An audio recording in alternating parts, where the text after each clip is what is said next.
marking day 2 of the debate. And you will recall that when the president was presenting the State of the Nation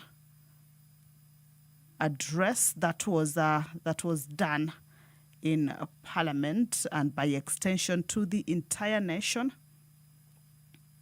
the president was unequivocal in his praise for the legislators, attributing much of the progress registered since 2022 to their diligence and cooperation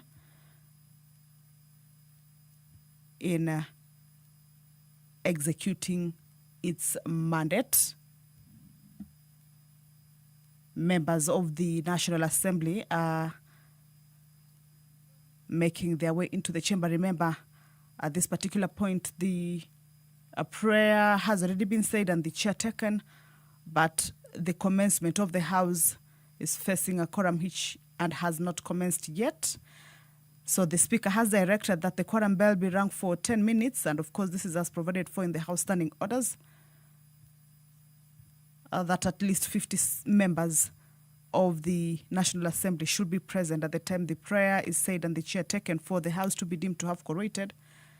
However, if that is not present, then that will mean that the House has not quorated and cannot commence. Remember, it is a House of rules and laws and has to abide by its own set rules. So that quorum is what is a hindrance to the commencement of the House. But as we can see, more members are making their way inside, and we believe in a short while that quorum will be raised and the business that is lined up for consideration shall, without any further delay, commence.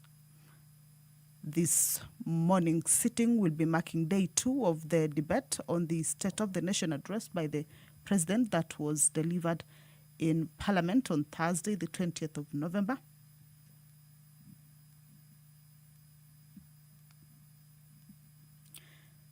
In his speech, the President delivered a wide-ranging issues that reviewed his administration's record, acknowledged challenges as well as setbacks, and set out a bold roadmap for future development. Indicated that although there has been some turbulence, citing disagreements, compromise, and storms that at times carried heavy costs, the president insisted that his administration had nonetheless steered the nation toward stability and growth. A number of issues were raised on those that have improved and also some of the challenges. The president cited the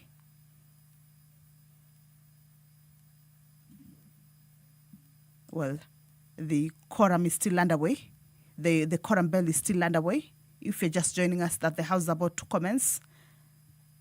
12 minutes past the time that has been allocated for the sitting to commence, that is 9:30.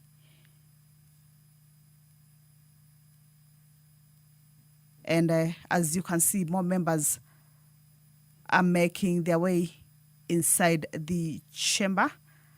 This is to enable the House attain that much-needed quorum.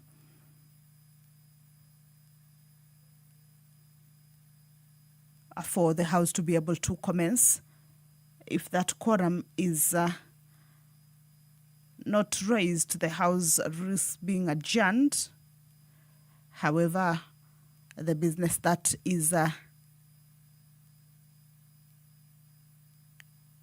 laid out for consideration this morning is one that the members cannot afford to lack that particular quorum or not to raise that much-needed quorum, because this sitting marks day 2 of their consideration on the State of the Nation address that was delivered in Parliament at a joint sitting where the members are mandated to debate that address.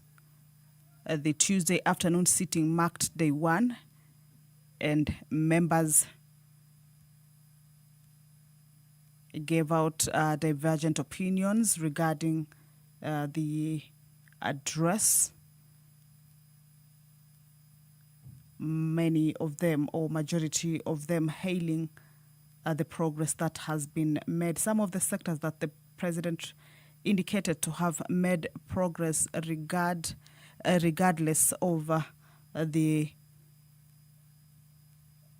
criticism that came about during the rollout of the projects include the Such at times new you can ring the healthcare. bell for further 5 minutes.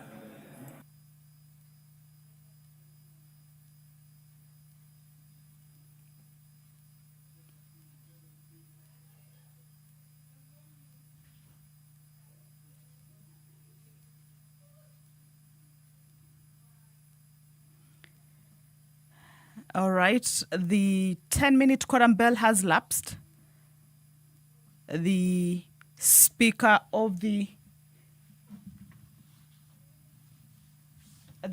has directed that a further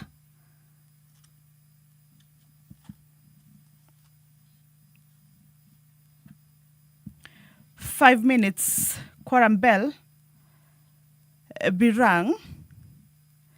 This means this is the second round of the quorum bell.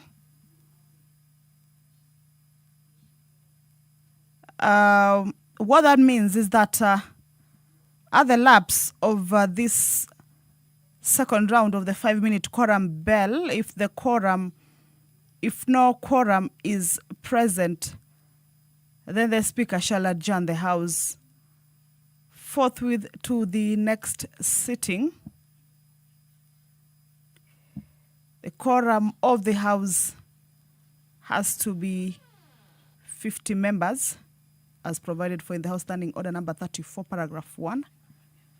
And paragraph 2 indicates that if there's no quorum, then the quorum bell shall be on 10 minutes at the first round and further 5 minutes at the second round. But if at the lapse of the second round the quorum is still not present, then that will mean that the House will adjourn. But back to the business that is priority for the members. This morning, the State of the Nation Address debate day 2. And I was looking at some of the areas or the sectors that the president indicated had made progress or have so far made progress. One of the examples the president highlighted was the successful effort to bring inflation under control, indicating that inflation in 2022 stood at 9.6% and has steadily declined to 4.6%. That is as of last month.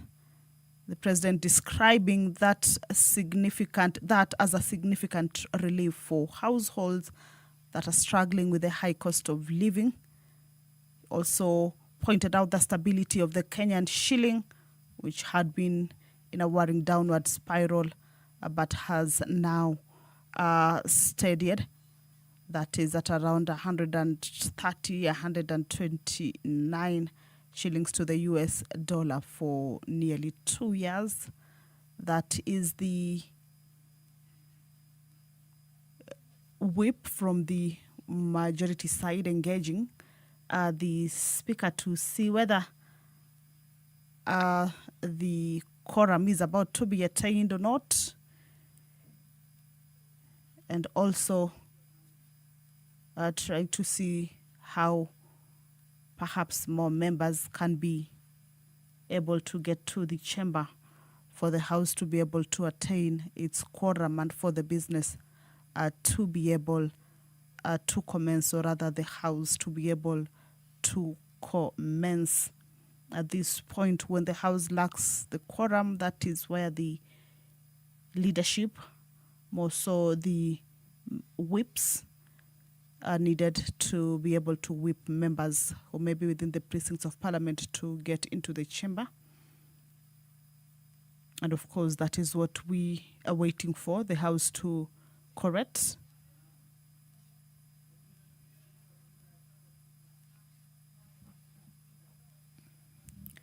You will recall that also during the State of the Nation address, the President highlighted some progress in the agriculture and food security sector, emphasizing the strategic decision that the government made early on the subsidized production rather than consumption, and also that the shift had... Sergeant at Arms, you can stop the bell. All right, the quorum has First been attained. order. Allow me to hand. Order number 1, administration of oath. Order number 2, communication from the chair. Order number 3, messages. Order number 4, petitions. Order number 5, papers.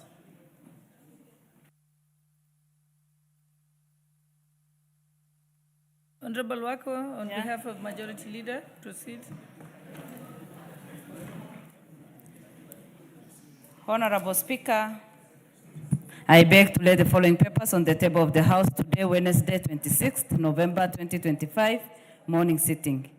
21st edition of the biannual report on the status of alcohol and drug abuse control in Kenya from the Ministry of Interior and National Administration. Number 2, annual report of the victim protection for the financial year 2024-2025 from the Office of the Attorney General. Number 3, the 4th annual report on the state of public-private partnership in Kenya for the financial year 2024-2025 from the National Treasury. Number 4, annual report for the fiscal year 2024-2025 on the implementation of the Equalization Fund. And number 5, the quarterly economic and budgetary review for the financial year 2025-2026 for the period ending 30th September 2025 from the National Treasury and Economic Planning. Number 6, annual report and financial statement for the Power of Mercy Advisory Committee for the financial year 2024-2025 from the Office of the Attorney General. Number 7, status of the implementation of recommendations of the first report of the Public Investment Committee on Social Services Administration and Agriculture on non-compliant state corporations from the Office of Attorney General.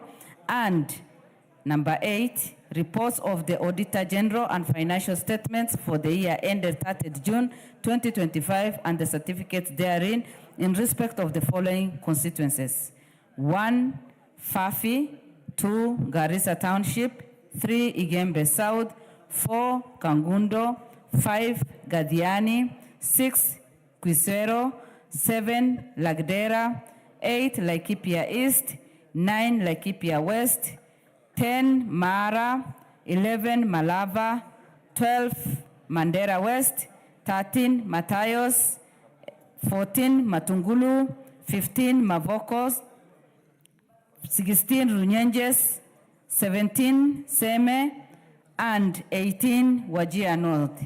Thank you, Honorable Speaker, and I lay. Order number 6, notices of motion. Order number 7, questions and statements.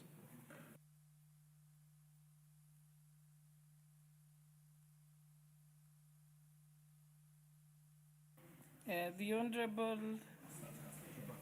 Honorable Kikaria, you have an ordinary question. Thank you, Honorable Speaker. Honorable Speaker, I rise to ask question number 81 of 2025 to the Teacher Service Commission. Could the Commission, 1, explain why a section of teachers within Nakuru Town East and Nakuru Town West sub-counties were not paid their enhanced house allowance between July and December 2019, particularly those from Tumaini House Secondary School, Uhuru Secondary School, Crater View Secondary School, Mogon Secondary School, Nakuru Boys Secondary School, Nakuru Girls Secondary School, and Upper Hill Secondary School. Second, 2, Honorable Speaker, provide a list of the affected teachers in the aforementioned schools and indicate the status of payment of the enhanced house allowances up to June 2025. And lastly, number 3, Honorable Speaker, state when the affected teachers will be paid the outstanding enhanced allowances for the said period. Thank you, Honorable Speaker.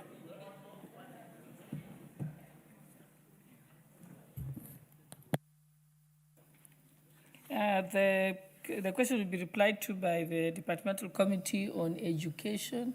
Can we have an undertaking from the committee to confirm when we will have the answer?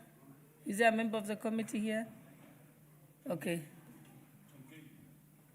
Honorable Tonkei? It will be replied before the committee. Okay, thank you. Okay, and then the next question is by the member Umulkher Harun. She has asked for a deferral of the question. It's all right. It's all right. You cannot direct the speaker. Sorry, Madam Speaker. Yeah, so let's move to statements, because the other question is deferred. There is a request for a statement by Honorable Daniel Kiritho, member for Igembe Central. Are you here? Proceed.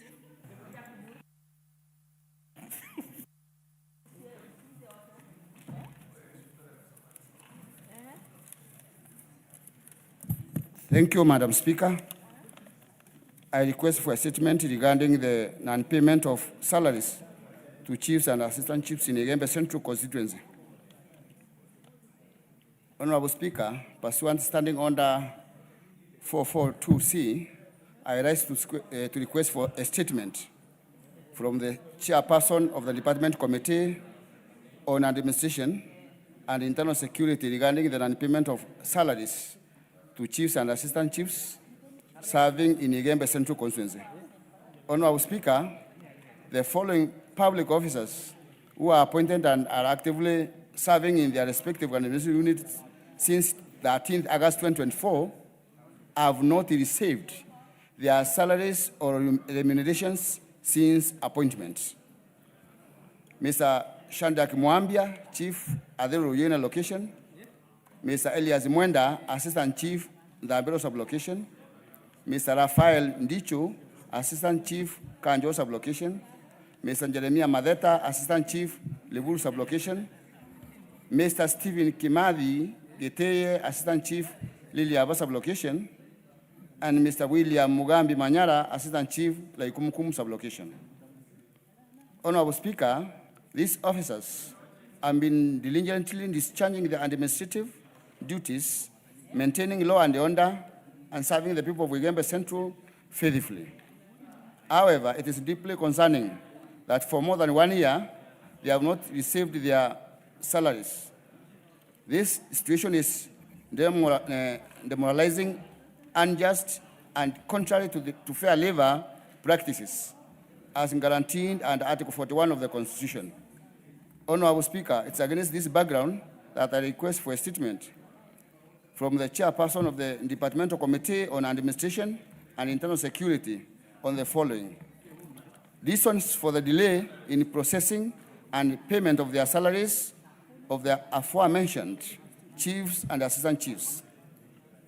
Clarification on whether these officers have been formally captioned in the integrated personal payroll database.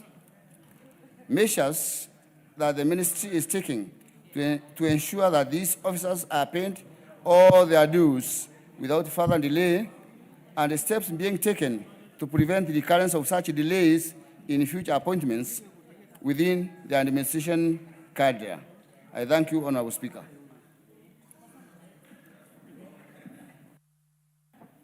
Comment on that, Speaker. No, today we. Okay, I think I'll okay, but make it brief. Go on. I thank you, Madam Speaker, for the opportunity to add my voice to the statement sought by my colleague from Igembe. The same situation appears to be applying in Bonchari, we have 4 officers serving in the same ministry for a long time without their pay. And these are Robin Nyamanya Bundi, Ombadi Mokwa Evans, Benjamin Opanga, and Elphys Moemi Onyancha. So as the minister addresses the issue of South Igembe, I would like for the same to be done for Bonchari with respect to these officers who've been serving without pay. I thank you. Honorable Nyamai. Thank you very much, Honorable Speaker, for giving me a chance to also make a comment on this matter of chiefs and assistant chiefs. As the Honorable Karido has said, we have chiefs. I will avoid mentioning their names, Honorable Speaker, for ethical reasons, but in Motomo we have 2 chiefs, a chief and an assistant chief who have been serving and they have not been paid for the last 1 year.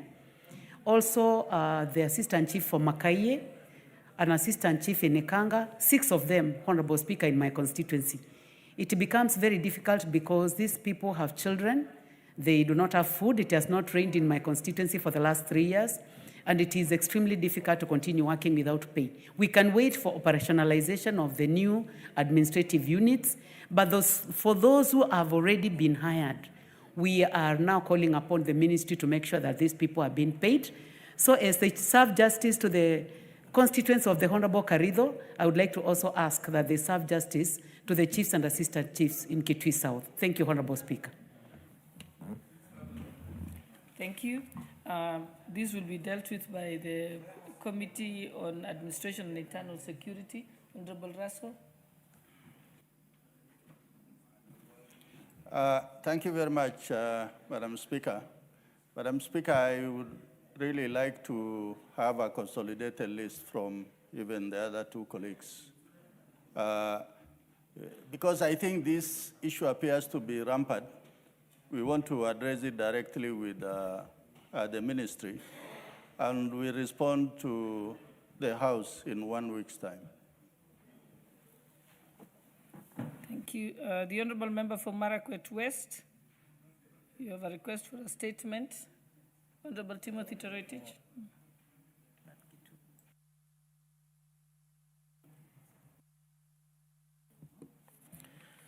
Thank you, Honourable Speaker. Honourable Speaker, I rise pursuant to Standing Order 442C to request for a statement from the chairperson of the Departmental Committee on Education regarding the allocation and disbursement of Transitional Infrastructure Grant, TIG funds to learning institutions. Honourable Speaker, the TIG funds is a government initiative program managed by the Ministry of Education intended to support infrastructural developments in schools. Its objective is to address the infrastructural gaps in schools to accommodate the increasing student population following the implementation of the competency-based education, that is CBE curriculum, and the transition policy guaranteeing 100% transition of learners from primary to secondary education. However, several projects initiated by the Ministry of Education under the TIG program in Marakwet West constituency have stalled, leaving incomplete structures and disrupting learning in the affected schools. Additionally, the criteria and procedure used by the Ministry of Education in allocating and disbursing TIG funds to learning institutions remain unclear to stakeholders, raising concerns about equity, transparency, and accountability in the distribution of these funds. Honourable Speaker, it is against this background that I request for a statement from the chairperson of the Departmental Committee on Education the following. 1, a report detailing the learning institutions that have received TIG allocations from financial year 22-23, 23-24, and 24-25 across all sub-counties in the country. Number 2, the legal, policy, or administrative framework guiding the said allocations and disbursements. Number 3, plans the Ministry of Education has put in place to ensure that the stalled projects that were initiated are completed, including expected timelines for completion. And 4, measures the Minister has put in place to ensure fair, transparent, and equitable distribution of TIG funds in learning institutions across different counties and constituencies. I thank you, Honourable Speaker.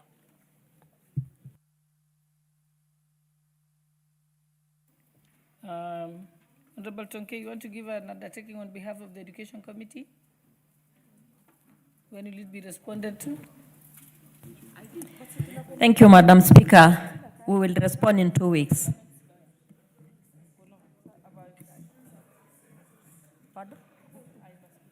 I think it better be 1 week because of recess. Yes. And Honorable Toroitich, But Honorable Honorable Speaker, looking at the calendar, we are going for recess on Thursday. So I don't think it will be possible for us to respond to that statement before Thursday. Honorable Speaker, you all know what is happening right now. Yeah, on Thursday there'll be by-elections and all that. So we undertake to respond after 2 weeks, or unless the member appears before the committee, so that we can respond in the committee session. Thank you. And Honorable Toroitich, if I'm not wrong, I think you've asked this question before, isn't it? You made the request for a statement on this before. Honorable Speaker, it's a different question. The other question was about SECIP. This one is about TIG funds. Honorable Speaker, whereas I respect the sentiments by Honorable Tonke, Honorable Speaker, this is a very serious issue. Remember, under the current CB program, we need more classrooms. There are many pending projects under the TIG funds that remain incomplete in our institutions. Therefore, Honorable Speaker, if the CS can appear before the committee on Tuesday, I'm ready to appear so that I put across the sentiments to the committee and to the ministry. So, Honorable Speaker, Thursday next week would be fair for the response. I hope you have noted that, Honorable Tonke. There's a request for a statement by the Honorable Member for Starehe, Honorable Amos Mwago. Is he here? Okay, we'll defer it. And then there's another question by the member for North Hor, Honorable Wario. May proceed. Thank you, Honorable Speaker. Pursuant to provision of Standing Order 44-2C, I raise to request for a settlement from the Chairperson of the Departmental Committee on Lands regarding the prolonged delay in the registration of Trobi Bubisa community land. Honorable Speaker, Section 6 and 7 of the Community Land Act, Cap 287, clearly outline the legal procedures for registration of community land. On 25th September 2024, the Turbi Bubisa community, located in Northern Constituency, Marsabit County, undertook all the necessary steps in relation to recognition of their community land, including constitution of the Community Land Management Committee, holding of public participation forums, mapping and demarcation of their ancestral land, and submission of Form CLA1 for the recognition and registration of the community land to the Ministry of Lands. Despite this, the community is still yet to receive its title deed from the Registrar of Lands. This undue delay not only exposes the community to land insecurity and potential encroachment and development, but also undermines the spirit and the intent of Community Land Act, which was enacted to protect the land rights of pastoralists and indigenous communities across the country. Honorable Speaker, it is against this backdrop that a request for a settlement from the Chairperson of the Departmental Committee on Lands on the following. Reasons for the delayed registration of Trobi Bubisa community land by the Ministry of Lands. Timelines within which the ministry will complete the registration process and issue the title deed to the Trobi Bubisa community. And finally, measures and policies the ministry has put in place to ensure timely processing of requests for community land across the country. Thank you, Honorable Speaker. That statement will be responded to by the Committee on Lands. Is there a member of the Lands Committee here? Yes. You want to give an undertaking on behalf of the committee? Thank you, Honorable Speaker. Probably we'll give feedback in another 2 weeks' time. Thank you. Thank you. Then we have a request for a statement by the member for Nyaribari Chache, Honorable Zahir.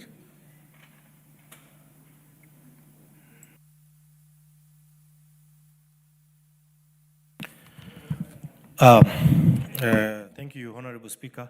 Honorable Speaker, I think there was a bit of a confusion this morning. I'm not supposed to do a statement. I'm supposed to raise a question. So I think I will defy it. Thank you, Honorable Speaker.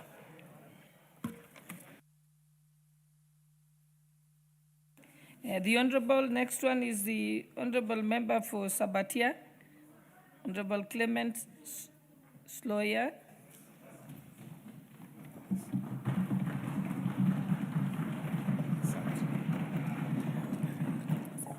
Honorable Naomi Wako, you wanted to say something first? Hold on, Honorable Clement.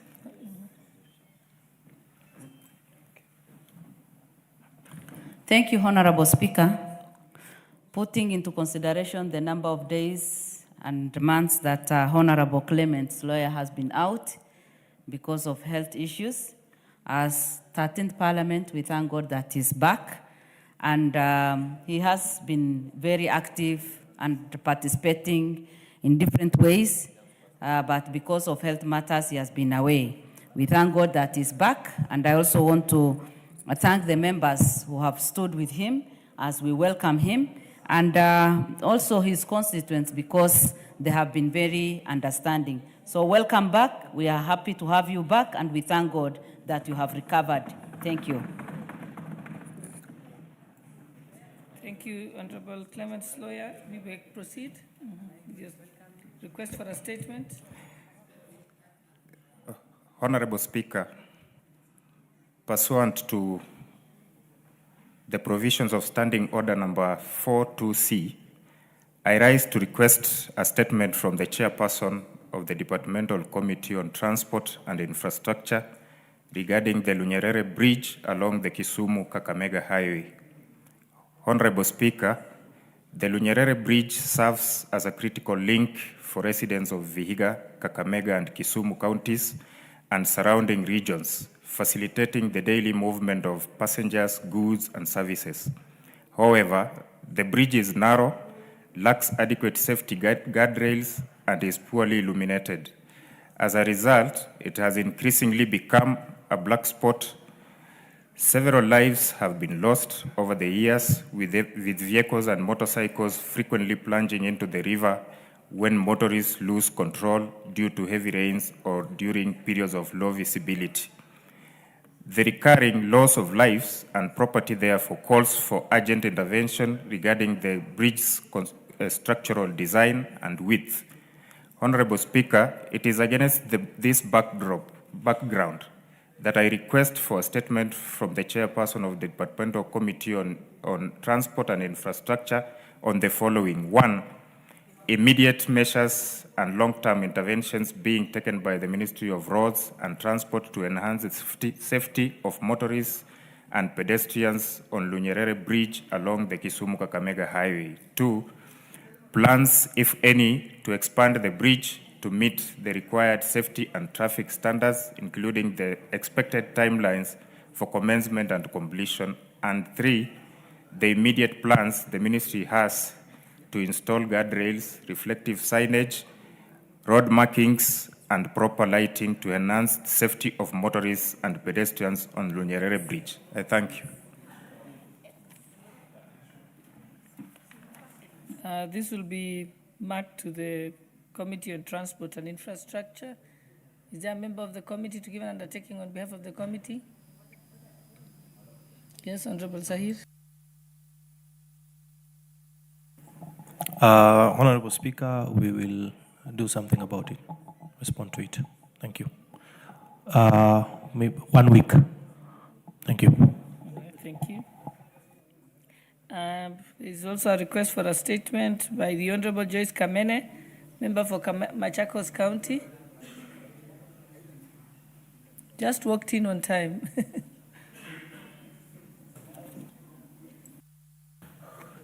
Give her the mic.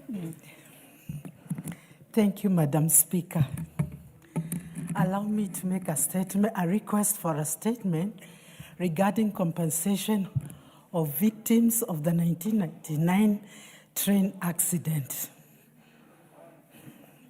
Honorable Speaker, pursuant to the provision of Standing Order 44.2c, I rise to request for a statement from the chairperson of the Department Committee of Transport and Infrastructure regarding compensation of Mr. Stephen Mboya Mutiso, a survivor of the 1999 train accident.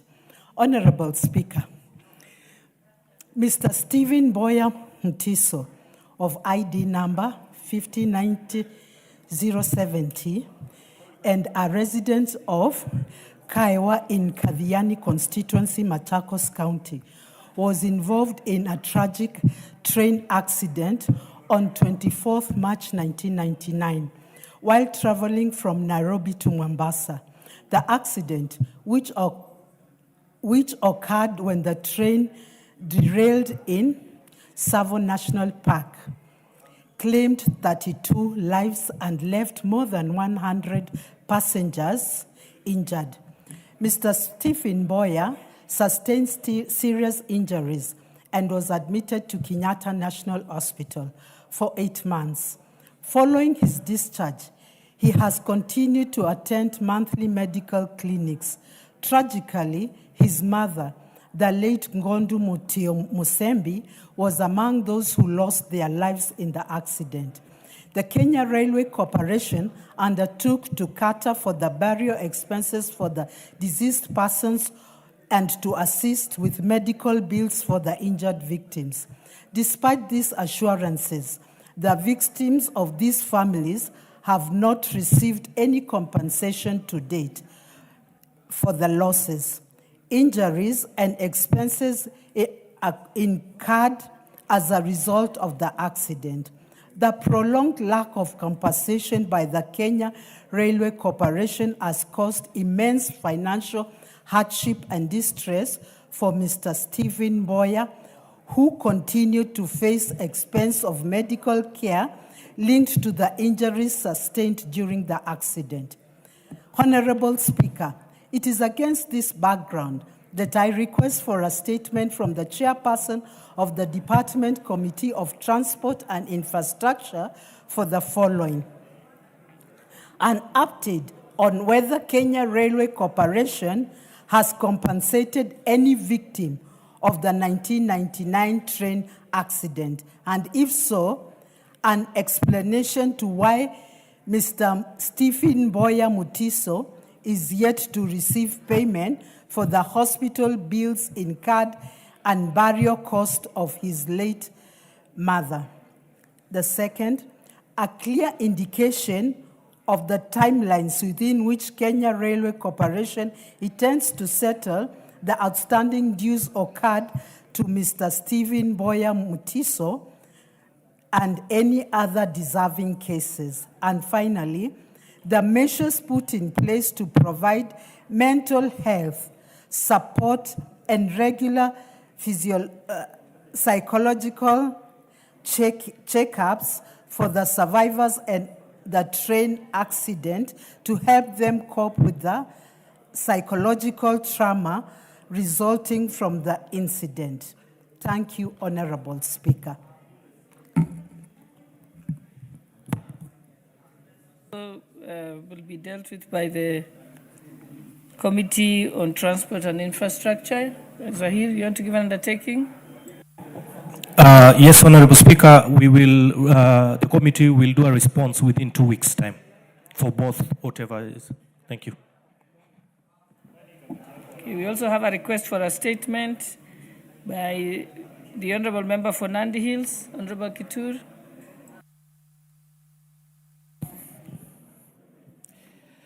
Thank you, Honorable Speaker. Pursuant to the provisions of Standing Order 44.2c, I rise to request for a statement from the chairperson of the Departmental Committee on Transport and Infrastructure regarding the poor road design of Mombasa Malindi Highway, specifically Katzengo area. Honorable Speaker, the Mombasa-Malindi Highway is a key route that serves the coastal region, facilitating the transportation of goods and passengers and fostering trade and tourism. However, the highway, particularly the section at Katzengo, lack critical road safety features, including properly designed speed bumps, clear road markings, and substandard signage. This has exposed motorists and other road users to safety risks.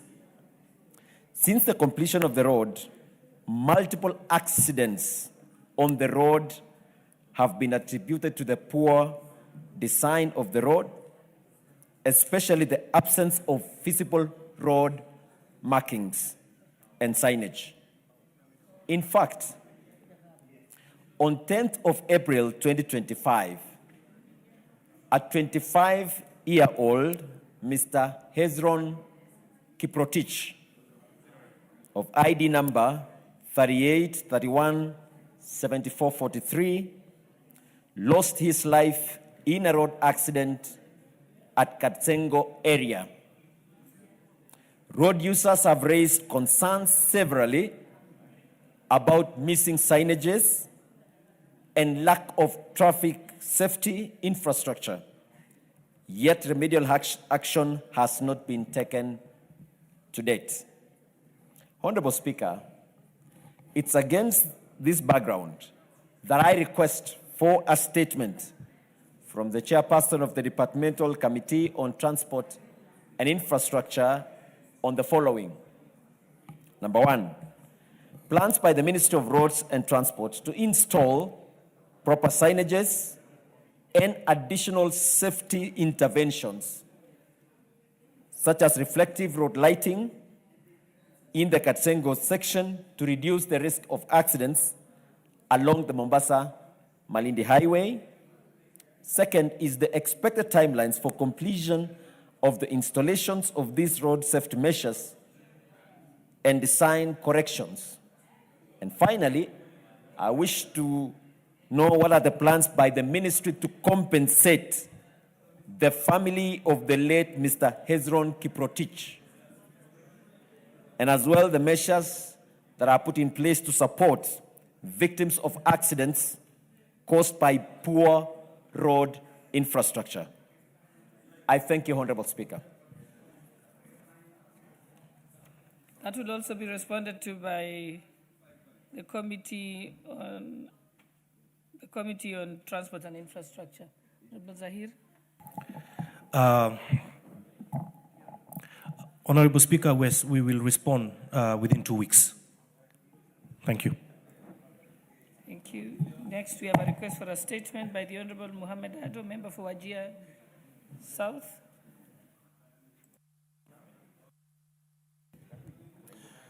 Thank you, Honorable Speaker.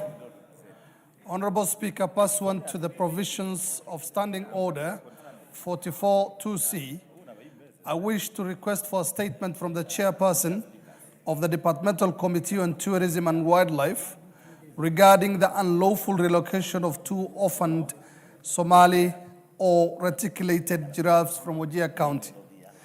Honorable Speaker, 2 orphaned giraffes were being cared for and protected by members of the local community and conservation volunteers in Wajir County were recently relocated from their natural habitat by the Kenya Wildlife Service without any local community involvement, in total disregard of established conservation principles, community rights, and the spirit of devolution. Such actions by the KWS undermine public trust, alienate local stakeholders, and threaten the sustainability of community-led conservation efforts across northern Kenya. Conservation must be anchored on transparency, accountability, meaningful community participation, and must not be imposed from above. Honorable Speaker, communities in arid and semi-arid regions have consistently demonstrated exceptional commitment to wildlife protection, often at a great sacrifice. It's therefore incumbent upon the national government and its agencies to uphold the principles of partnership and consultation in all conservation undertakings. Policy and administrative measures must ensure that the community must consent, and participation are mandatory prerequisites for any wildlife relocation on conservation intervention. Honorable Speaker, it's against this background that I seek a statement from the chairperson of the Departmental Committee on Tourism and Wildlife on the following: a report on the relocation of the 2 Somali giraffes from Wajir County and a clear timeline for their return to their natural habitat. Number 2, measures being taken to ensure transparency and accountability in KWS decisions regarding wildlife translocation, including disclosure of any private entities involved in this particular case, and also measures being taken to establish an inclusive framework for wildlife management that recognizes community partnership, participation, and equitable benefit sharing. I thank you, Honorable Speaker.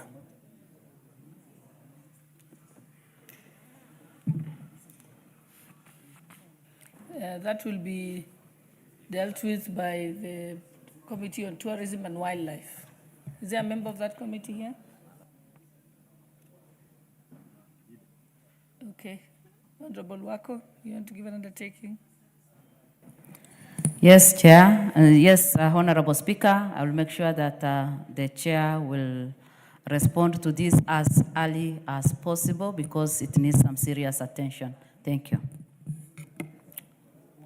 And before we proceed, I'd like to recognize the presence of members of the ACK Church Kirinyaga Parish from Kirinyaga Central Constituency, Kirinyaga County. They are seated in the public gallery.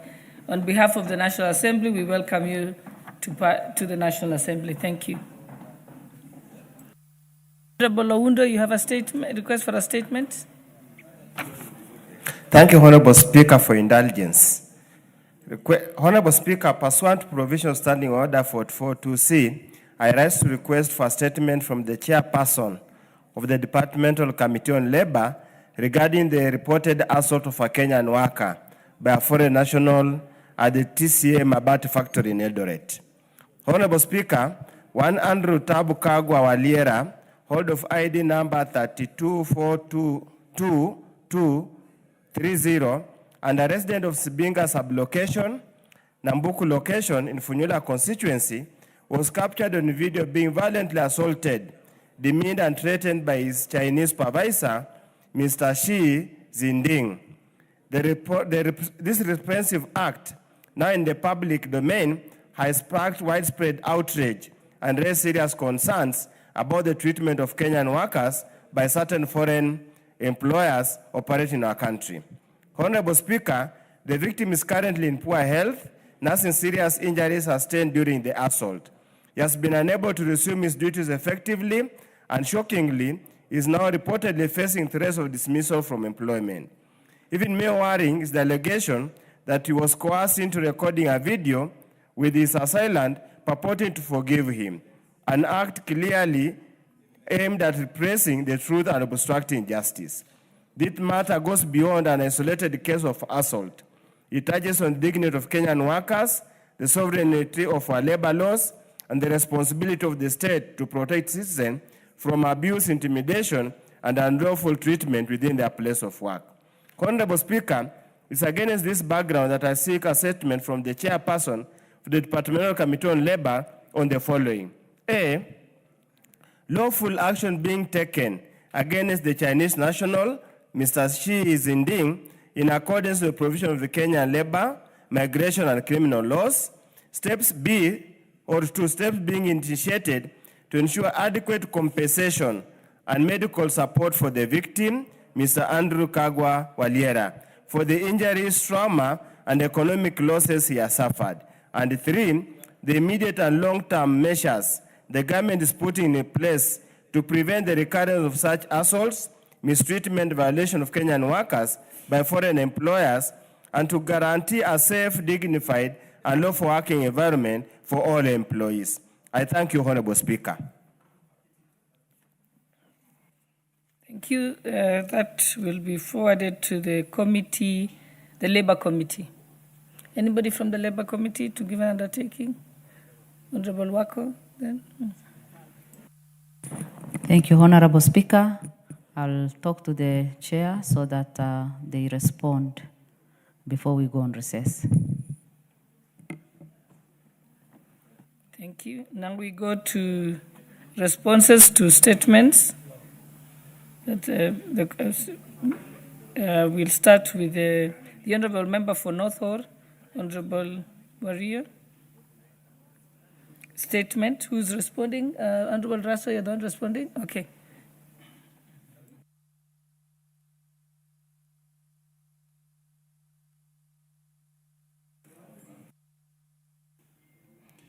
Thank you very much, Madam Speaker. Madam Speaker, the Member of Parliament for Northern Constituency, Honorable Ade Wario, has requested to be apprised of the plight of internally displaced persons in Marsabit County. The Honorable Member sought to be informed, plans to expedite and conclude the process of resettlement to the specific measures being implemented to restore and sustain long-lasting security and peace in Marsabit County. Honorable Speaker, Marsabit County has internally displaced people arising from 2017 to 2021 conflict. Consequently, the CS for Interior and National Administration has formed IDPs committee chaired by the county commissioner. Other members of the committee include the county government members, members of parliament, and the committee has the following terms of reference. Profile of internally displaced persons who are displaced from their existing homes and farms. Make appropriate recommendation on how the problems of IDPs can be resolved. Honorable Speaker, the following measures have been taken. 1, formation of a county peace committee. 2, all political activities which are geared towards community animosity and divisions have been banned. 3, intensify both mobile and foot patrols, particularly in vulnerable and high-risk areas. 4, establishing temporary checkpoints along key route and access point to monitor movement and intercept any highway criminal activities, enhance surveillance, and ensure a quick police response. And 5, revitalization of community policing committees to strengthen collaboration between law enforcement agencies and local communities. And 5, community engagement and public sensitization through public barasas and consultative forums to sensitize residents. Signed by Honorable Kipchumba Murkomen, EGH, Cabinet Secretary for Interior and National Administration. Honorable Speaker, I beg to submit.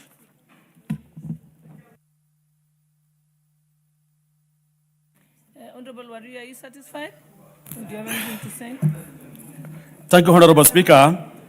First, I would like to appreciate the response by Honorable Dido Raso, who also comes from the from the county and also affected by the plight of the IDPs. I wish to make it clear to this August House that the profiling of IDPs was done between 2022 and 2023. Since then, no action has been taken in order to resettle, rehabilitate, and compensate the IDPs. So in the statement, what I failed to realize is I made it very clear that we wanted to understand where this process has reached. In terms of timeline, unfortunately, in the statement, no mention of resettlement, what action has been taken in terms of compensation has been mentioned in the statement. More so, the settlement has not also given timeline on when these IDPs will be resettled. So basically, the statement is generic is unsatisfactory and doesn't meet the aspirations of the communities who have been affected by the conflict in Marsabit. Thank you, Honorable Speaker.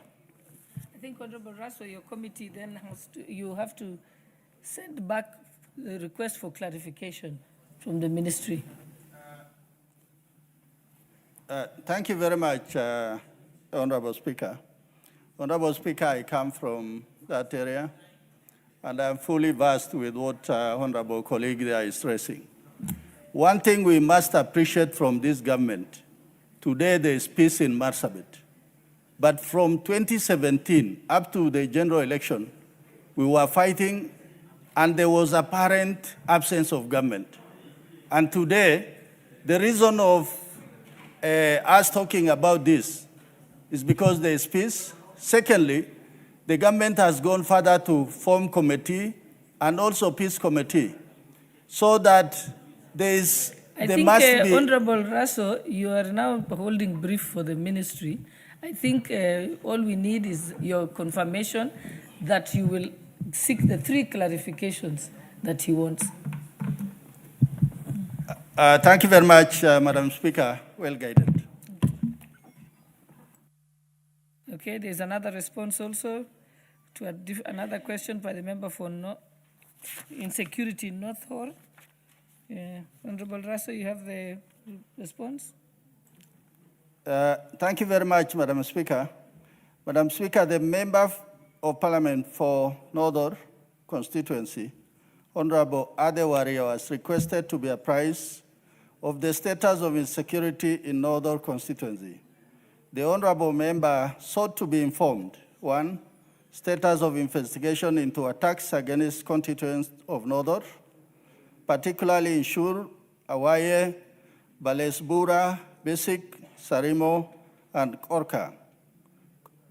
2, the long-term measures being implemented to restore and sustain long-lasting security and peace. Honorable Speaker, the following incidents were reported in Northern Constituency in the recent past. 1 is livestock theft within Korka sublocation. On 1st March 2024, it was reported at Northern Police Station that Gabra herders who were grazing in Dololo Ade area could not account for their 46 camels. The SOM was booked in OB 080103-2024. The police officers joined the herders in the search. They later established that the camels had crossed into Loyangalan sub-county through Moite, an area predominantly inhabited by the Turkana community. Subsequently, security and peace committees from both Northern and Loyangalan convened a meeting with Turkana elders, urging them to engage their kinsmen to release the stolen camels. The meeting yielded positive result, leading to surrender of 27 camels and 4 calves at Gas ASTU camp, which were later handed over to their rightful owners. However, the Turkana elders maintained that the Gabra community had overstated the number of missing camels.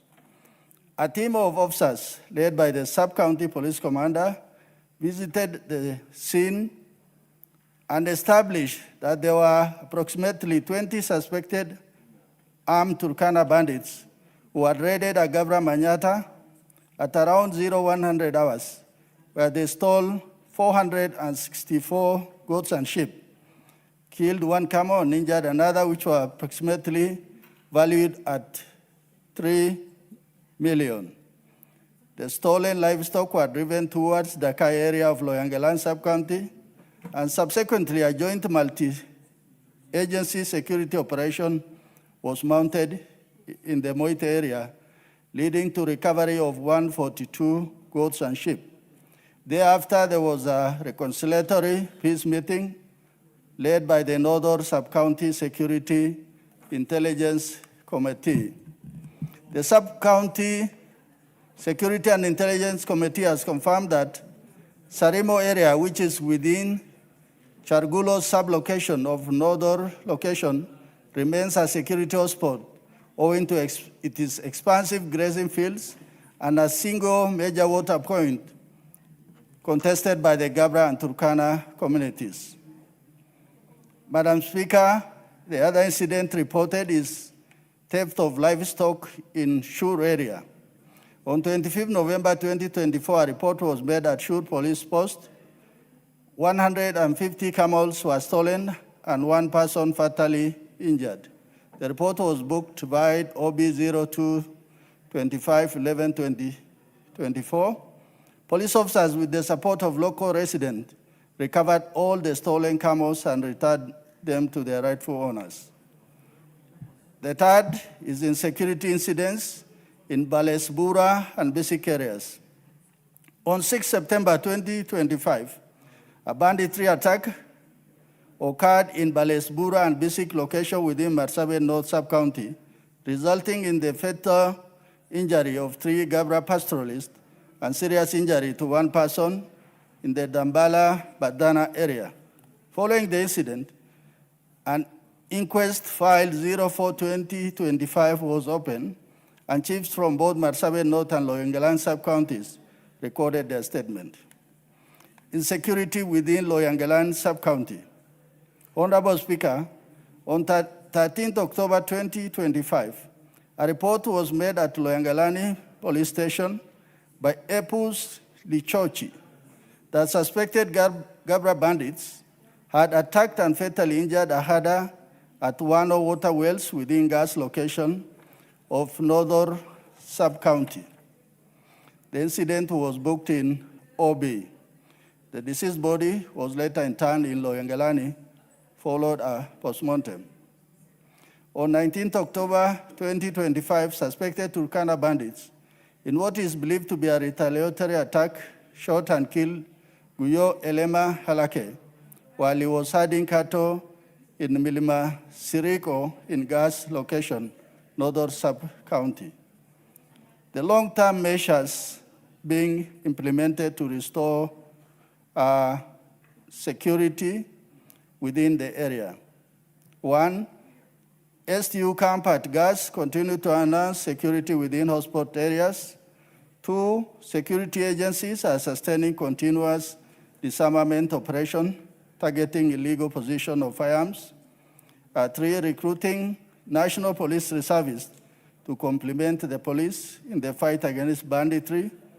4, revitalization of community policing forums. And 5, facilitating sustained dialogue between communities through regular meetings aimed at fostering mutual understanding. Signed by Honorable Kipchumba Murkomen, EGH, Cabinet Secretary for Interior and National Administration. I beg to respond, Honorable Speaker. Member for North Hort, do you have any? Thank you, Honorable Speaker. The incidences of attack reported by the ministry are just a few among many others which were inflicted on the peace-loving people of North Hort. According to the report issued on 1 March 2024, a total of 46 camels were stolen. Out of these, 27 camels and 4 calves were later surrendered to their owners. The attackers were reported that 32 camels entered their territory, against the 45 reported by the community, while 4 died and 2 were killed by hyenas. However, the figures do not add up, revealing their clear contradictions. The 4 camels reportedly died while in the hands of the aggressors, and therefore compensation is required. The key question remains, what plans does the government have regarding the 13 missing camels? Honorable Speaker, on 2nd October 2024, it was reported that Turkana herders attacked Gabra satellite camps, stealing 464 sheep and goats, killing 1 camel and injuring another. According to the response by the ministry, only 142 shots, that are sheep and goats, out of 464 were recovered, leaving 322 still in the hands of the aggressors.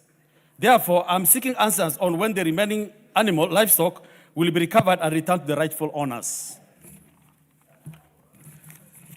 Honorable Speaker, on 6th September 2025, heavily armed militia ambushed Gabra herders, killing 3 innocent herders instantly and injuring 1, who who remains hospitalized and still not out of danger. 81 days after this incident, no arrests have been made yet. In a country governed by the rule of law, this raises serious questions about justice and accountability. Despite consistent intelligence reports and warning of impending attacks, the security apparatus has repeatedly failed to avert the losses. Honorable Speaker, on 13th of October 2025, it was reported that suspected Gabra herders attacked and fatally injured a Turkana herder at Wano water point. However, Wano is located deep inside Northern constituency, raising a serious question about why the victim had traveled so far deep into the area without the knowledge of the Gabra herders. This unusual movement suggests that the victim may have been on a serious mission. Furthermore, no evidence has been presented to prove that the Gabra herders were responsible for the killing because there's no reported incidences of attack on that particular day. What's your point of order, Honorable? The honorable member, I don't know whether he's in order to continue reading while he's not giving a statement. He's supposed to be debating and refer to the notes, but I think he's reading the statement. I don't know whether he's in order. Okay, take that into consideration, Honorable Wario. Proceed. Honorable Speaker, I think I gave my statements long ago, and that's why the honorable member was able to respond. And I'm just giving, facts about the irregularities within the statement, which was presented by the committee chair. Honorable Speaker, attacks on Gabra herders still is ongoing. 1st November 2025, according to the book OB number 10-1, 11-2025, an attack on Gabra herders in Sibiloi area were reported, killing one herder, Jilo Kuni Golbo, aged 30 years, injuring two others, Mr. Roba Kuni Golbo and Abudo Yatani Wario, aged 25 years. And the attackers stole 420 goats. Also, on 2nd of November, the following day, an incident occurred, booked OB 092-11-2025. The heavily armed Turkana militia attacked Gabra herders, killing one person. Wario, maybe the best thing is to... I'm just finished. I finished, Honorable Speaker. Yes. Yes. But you'd do yourself good if you gave it to the committee, those Okay. incidences, because you have more incidences than what the minister has provided, Yes. so that you seek bring it to their attention. So basically, looking at the number of livestock that has been stolen and those has been recovered, we still have a deficit of 1,355 sheep and goats, 40 donkeys, 28 camels, cattle, and 13 camels, which have not been returned yet. While the police have reported some have been recovered, but still in the hands of the aggressors. So I would like to know when this livestock will be recovered, returned to the rightful owners, and what measures will be put in place so that these attacks will not continue on that corridor. Thank you, Honorable Speaker. As you seek clarification from the ministry, I think you can take that into account. Thank you very much, Madam Speaker. Although you stopped me last time, I come from the area. I'm a member for SACU, representing Marsabit in this August Assembly. Currently, in Marsabit, the major problem is within an arc between Mount Kulal and Lake Turkana. It is a kind of to-and-fro attacks among the pastoralist community. I will get more details from Honorable colleague and will share it with the ministry. Thank you, Honorable Speaker. Okay, thank you. And then the next response, again, is, I think you're going to be on your feet today. Again, Honorable Russell, to the request for a statement by Honorable Esther Passaris, member for Nairobi County. Thank you very much, Madam Speaker.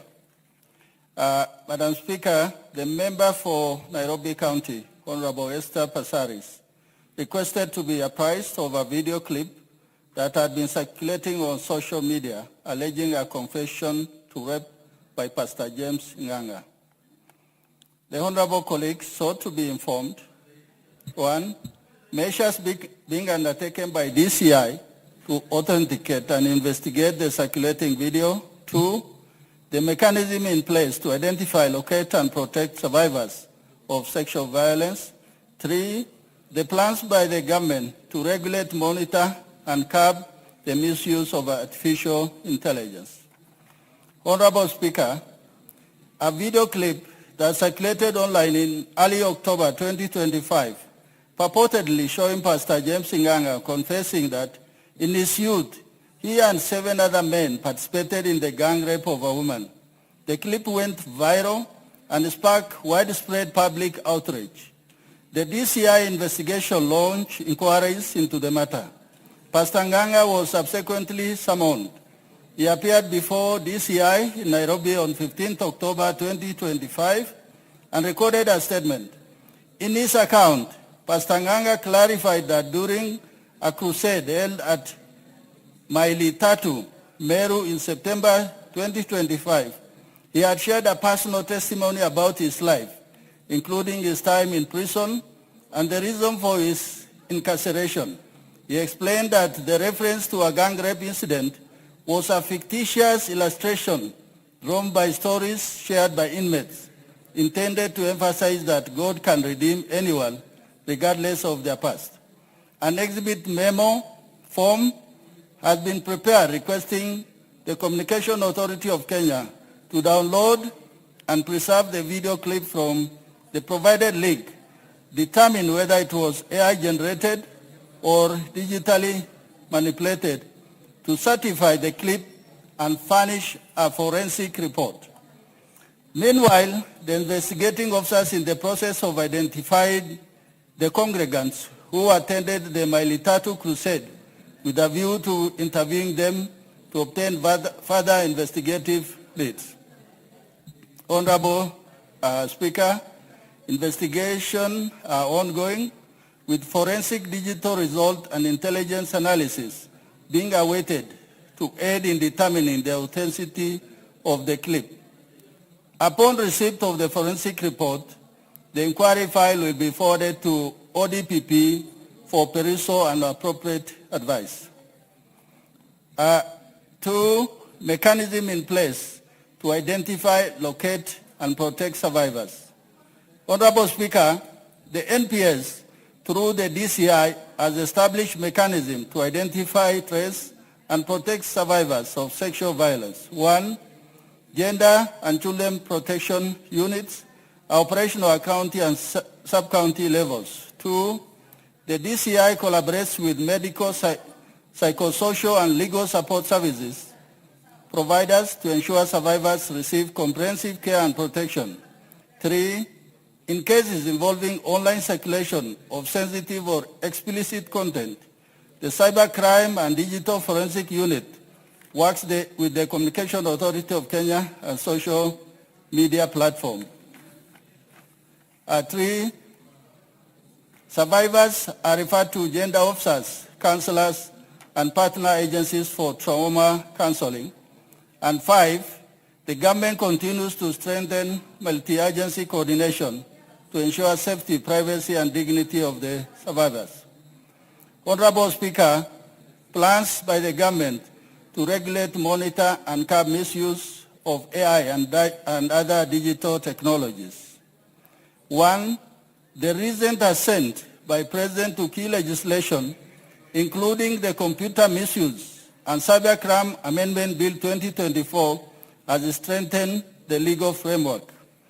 2, recognizing that rapidly advancing digital tools, including generative AI, deepfakes, automated boots, and still editing software can be weaponized.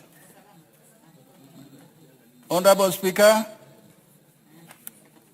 it is within the sovereign responsibility of any state to institute appropriate measures to differentiate its citizen from non-citizen.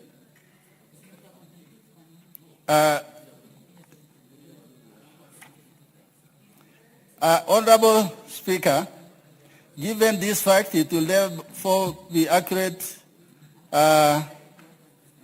This is to do with, I think, the Nubian community.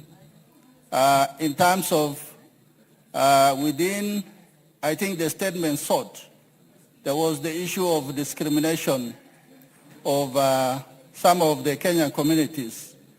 And this is what the minister responded. Given this fact, it will therefore be not accurate to assert that members of the Nubian community have been denied recognition as Kenyan citizens. Madam Speaker, the government remains fully committed to promoting inclusion, equity, and fairness for all communities in Kenya through ongoing reforms in registration, identity management processes, signed by Honorable Kipchumba Murkomen, Cabinet Secretary for Interior. Thank you, Madam Speaker. I beg to respond. Very much, Chair. The Honorable Passaris, do you have specific clarifications to seek on this one? Thank you, Madam Speaker. Madam Speaker, as you're aware, we've just started the 16 days of activism against gender-based violence. So I rise with absolute concern about the escalating dangers faced by women, girls in our country.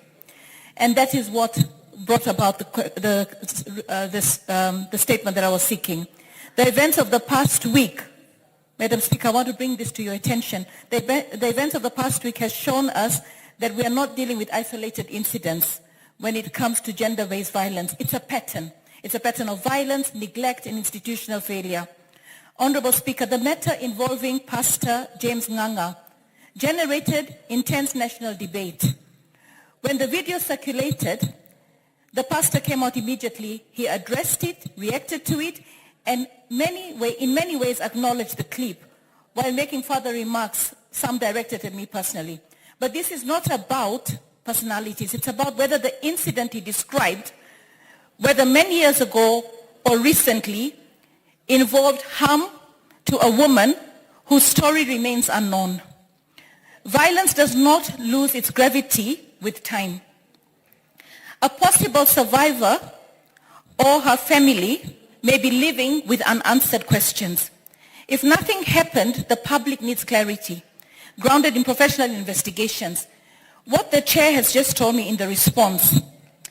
Madam Speaker, do you know we have what is appearing in textbook, in structures in government, but not the reality on the ground. I mean, this country needs something like Magufuli style or Carissa Maitha, where you just take the bull by the horn and do something about it. Just this week, there's been a disturbing TikTok video of teenage boys harassing women in broad daylight, grabbing them, slapping them, dragging them, schoolgirls into videos without their consent. Why? Because they're looking for likes. That is sexual harassment. What are we doing about it? Madam Speaker, as I said, we are in the 16 days of activism against gender-based violence.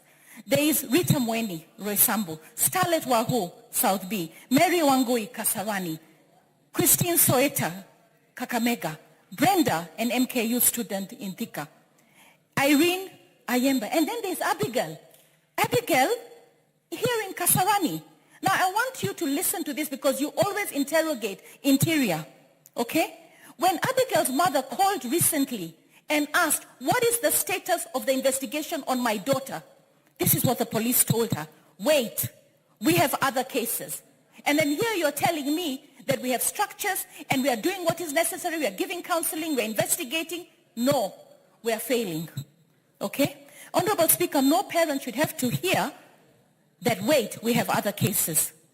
It is a reflection that the system is overstretched, it's under-resourced, and at times lacking in compassion. The Models Association has come to me and said they work in fear. They walk in fear. And I will be arranging for them during this period of 16 days of activism, not by bringing a question here anymore, but by taking them to the PS of Interior, to the DIG and the DCI. I have actually spoken to the DCI personally and told him, we need a human heart, we need compassion, we need to do something more than just say this is a case or a file. Honorable Passaris, No, Madam Speaker, I'm being magnanimous, eh? Yes. Because you started with talking about the 16 days of activism. Yes. But I would like you to specifically go to this matter that you had raised. Yes. So that the chair, if you are satisfied by the response that has been given, specifically on this one. Yeah, but Madam Speaker, when it comes to this one, Pastor Nganga had already went to the DCI. He recorded questions. They're coming back to me on whether the AI clip is I mean, even for me, it's a bit ridiculous to tell me that we're still going to investigate whether it's AI or not. It is not AI. And now you're also going to the church to look at the congregants who listened. Pastor Nganga has owned up to this clip. So that is telling me you're wasting a lot of time. Get to the details, all right? There is a woman out there. Probably she died. Probably she bore a child. Probably she got HIV, right? You're not telling me how you're going to identify in that area where the rape was concerned. Was there a reported case? Can you reach out? I've seen America solve cases with forensic. 30 years passed. What are we doing? Where is our forensics working? Is it working? And then when it comes to Pastor Nganga, do you know, I want to say, it is not when you seek forgiveness from God, right?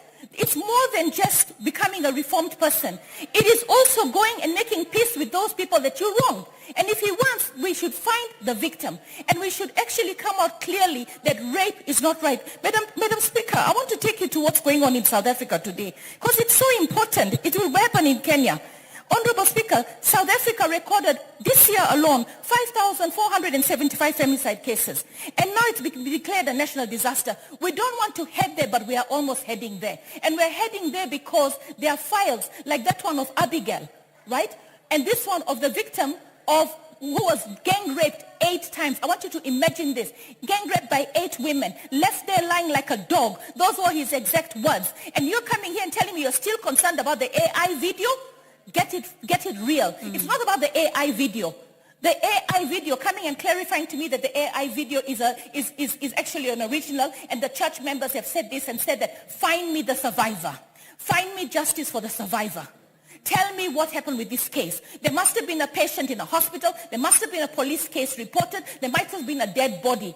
You can look at your records over 10 years. Where is the forensics? We should be able to solve these cases. These files of women who have been raped and killed in Kenya, and I've mentioned the names, they're gathering dust. The police are too busy. They have no compassion. They are bribed by perpetrators, and nobody is getting justice. So this was one case that you could have run with, but here you are interviewing the people who had the clip. That is not the case. The case is about the survivor. Tell me what you're doing about the survivor. You have not responded to me about the survivor. Abigail's case, they said they have no reagents to do the DNA with the chief prime suspect who was arrested, probably released and out at large to rape his next victim. Thank you, Honorable Madam Passaris. Speaker, this is serious. Honorable Passaris, we fully understand that this is a serious matter. Chair, would you like to make a comment on this? Do you have specific timelines? Do the police have the ability? Do they have the financing that is needed? Do they have the tools that are needed? And are there any timelines that you're going to give the Honorable Passaris? Thank you very much, Madam Speaker. I want to thank Honorable Passaris, first of all, for raising this particular matter. And indeed, if we must take this country serious, any crime by anybody, it doesn't matter at what level they operate in this country, nobody is above the law. And Pastor Nganga, whoever he is, I don't know him, he must be a personality who is known. He cannot take raping of a woman as a joke. And that is why the DCI had to call him. But the issue why AI came into the picture in this particular matter is honorable colleague wanted to find out if this was actually an AI or it is a true thing that this gentleman talked from the pulpit. And that is why sometimes when you raise questions in Parliament, please don't try to mix things. Let us call a spade a spade. Was Pastor Nganga involved in this rape? If he is, then he must be pulled through to the end. including even prosecuting him. Indeed, he also confirms that he was incarcerated, he was jailed. Would it be on the same or on some other issues? On some other issues? Chair, Chair, let us be specific. You are telling us what the DCI should do. You are the chair. Of course, in the absence of the chair, you are the chair. So when are these activities that you're indicating, when is it going to be done? Do you have timelines so that we can close this? Madam Speaker, I'm not emotional about this matter. What I am about is facts. Honorable colleague, if she has more information on this matter, let her raise it so that we put DCI to question, including even someone Honorable to Passaris. Parliament. Order. Honorable Passaris, you cannot, the chair is trying to respond to you, but you're also screaming. You know, do not do that. I've given you adequate time to raise your question. You have actually gone ahead and explained. I also let you do it, so let us give some 2 minutes to the chair, and that will be the closing remarks. Chair, be specific so that we can close this. Thank you very much, Madam Speaker. Madam Speaker, just on this particular case, as a committee, we are going to summon the DCI. This could not be just the case. This could just be one of them, so that he explains to us what they are doing about this matter. Thank you, Honorable Speaker. Thank you. Thank you very much. So in 7 days, so that we have timelines for this work, 7 days. Thank you very much. Next order. What is out of order, Honorable Member for Makueni constituency, Honorable Suzanne Kiamba? Thank you, Honorable Speaker. I have been sitting here listening to responses for statements. Honorable Speaker, I'm very disturbed because I gave a statement on 13th March to the Chairman of Housing. I've risen on a point of order 2 times on this floor of the House. Honorable Speaker, I have not gotten any response. Honorable Speaker, I'm wondering, who should follow up? I've followed up in the table office everywhere, and I've not gotten a response. And this question, I was asking the chairman on behalf of Kenyans and on behalf of my constituencies. Honorable Speaker, what would be the way forward? Thank you. Way forward on getting a response, which I've asked on 13th March, and I've stood on the floor of the House on point of order twice, and ever since I've not gotten any response. Thank you, Honorable Speaker. Well, are you a member of Housing Committee? And would you like to respond on that? You are sure that you have the response? Because I wanted to find out you do not have? Okay, where is the chair? And the chair is here. Thank you very much, Chair, for being in the House. Would you like to respond to this? 9 months down the line, the Honorable Susan Kiamba has not received a response on a statement that she sought on the 13th of March. And today we are going to end of November, end of the year. What is your response? In a minute, please.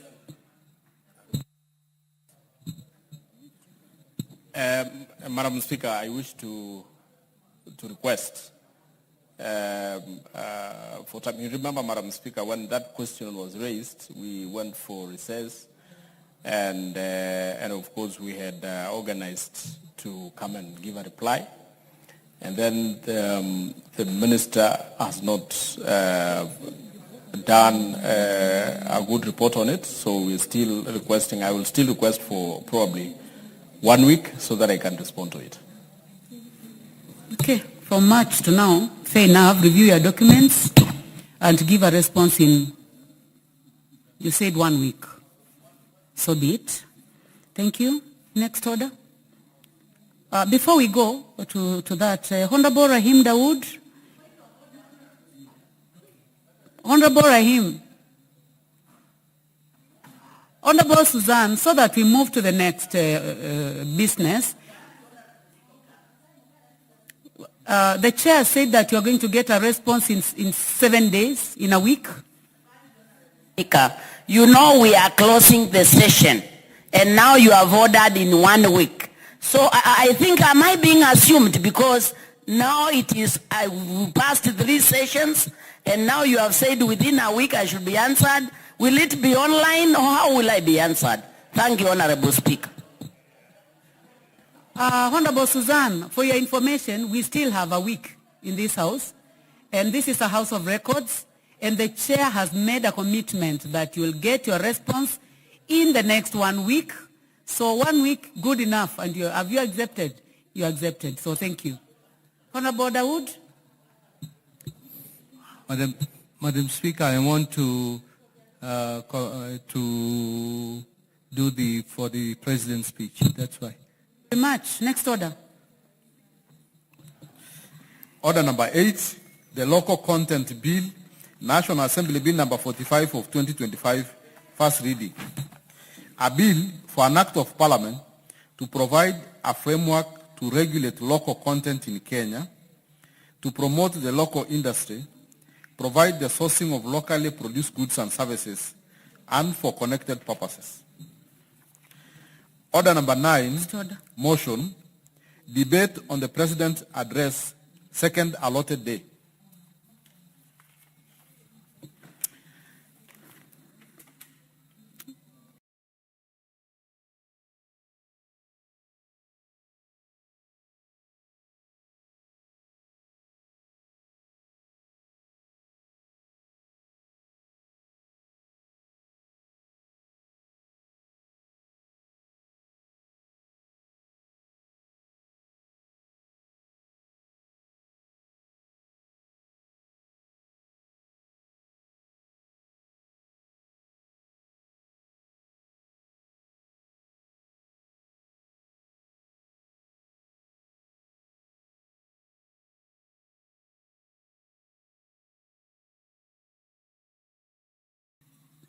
On a trajectory to move this country from a third world into a first world, the Singapore of this world. I would like to specifically look at on the issue of infrastructure fund. That fund will be the injection that has been required and has been lacking for us to be able to develop. Looking at the proposal that will come to this House, setting an infrastructure fund of about 5 trillion Kenya shillings will actually spur economic development in this country. It will actually be an investment to our roads. It will be an investment to our railway system. It will be an investment to our airports, which I dare say is like the ancient the 19th century airports, looking at other international airports outside the world. It will be an injection to making sure this country is food sufficient in terms of spending money on mega irrigation schemes and mega dams. It will be an injection to make sure that agriculture, which is actually the backbone of this country, can both rely on rain-fed agriculture as well as on the irrigation system. So the speech in itself, and I would like to call this House, let us support the President's agenda so that we create this fund. And the funds are there. If you look at what we are borrowing in China, we are all actually borrowing from the savings from the pensioners in China. We are actually borrowing from the savings from the pensioners in Europe. We are actually borrowing from the savings from the pensioners in the United States. Why don't we use the same system to borrow from internally? Like if you look at what the NSSF has been able to save, if you look at what the other pension schemes have been able to save, if we create a fund which is well managed, which those resources can be invested for purposes of developing this country will gain a lot in terms of using our own source to be able, instead of going and borrowing. Secondly, we have parastatals that are dear to us, but all of us know government is very poor when it comes to doing business. So there is no reason why we should have these parastatals that have no strategic component in their functions. The only thing is that they practice what we call commercial activities. And even if they have to be regulated, there are bodies that can regulate business. We don't have to do business ourselves, like selling oils or selling bundles in Safaricom for us to be able to have that strategic component. So it is very important that, given this bill that will come up for the infrastructure fund, we look at the entirety of our parastatals and the need to be able to streamline them, the need to give the private sector to be able to do business. And I believe if we are going to look at these parastatals, we shall be able to get enough funds, about 1 trillion, that we can bump into the infrastructure fund for purposes of developing the infrastructure that is needed in this country. Secondly, a healthy nation is a wealthy nation, or a wealthy nation is a healthy nation. If you look at the reforms that are coming up in SHA, and the strategies the government has put to make sure that all the indigents are registered, all of us should come together to make sure that all Kenyans, whichever they are registered and become members of SHA, so that finally we can be able to offer universal free health care system. And whenever you have a free health care system, we shall create, because if there is something that causes poverty in this country, is whereby a situation whereby your relative is sick and you have to cover around 2 million, and the only thing you are forced is to sell your assets so that you can be able to offer that treatment. If that can be brought to a stop, we have a working free healthcare system. It will save this country. So I support the president in his State of the Nation address, and we shall make sure that all the... Thank you. The Honorable Robert Mbui, member for Kadhiani. Yeah, thank you, Madam Speaker, for this opportunity to also make a contribution on the State of the Nation address by His Excellency the President. Madam Speaker, first I want to say it's very important to note that there are specific things that the President is supposed to address, and that is a report on the measures taken and progress achieved in the realization of national values and principles of governance. He's also supposed to deal with the issue of the progress made in fulfilling international obligations of this republic, and then also the state of national security. So it's very specific. Madam Speaker, unfortunately, the President is very good at making speeches. When he came here, he had those long, drawn-out speeches that he's normally good at, which unfortunately went beyond what is expected in law.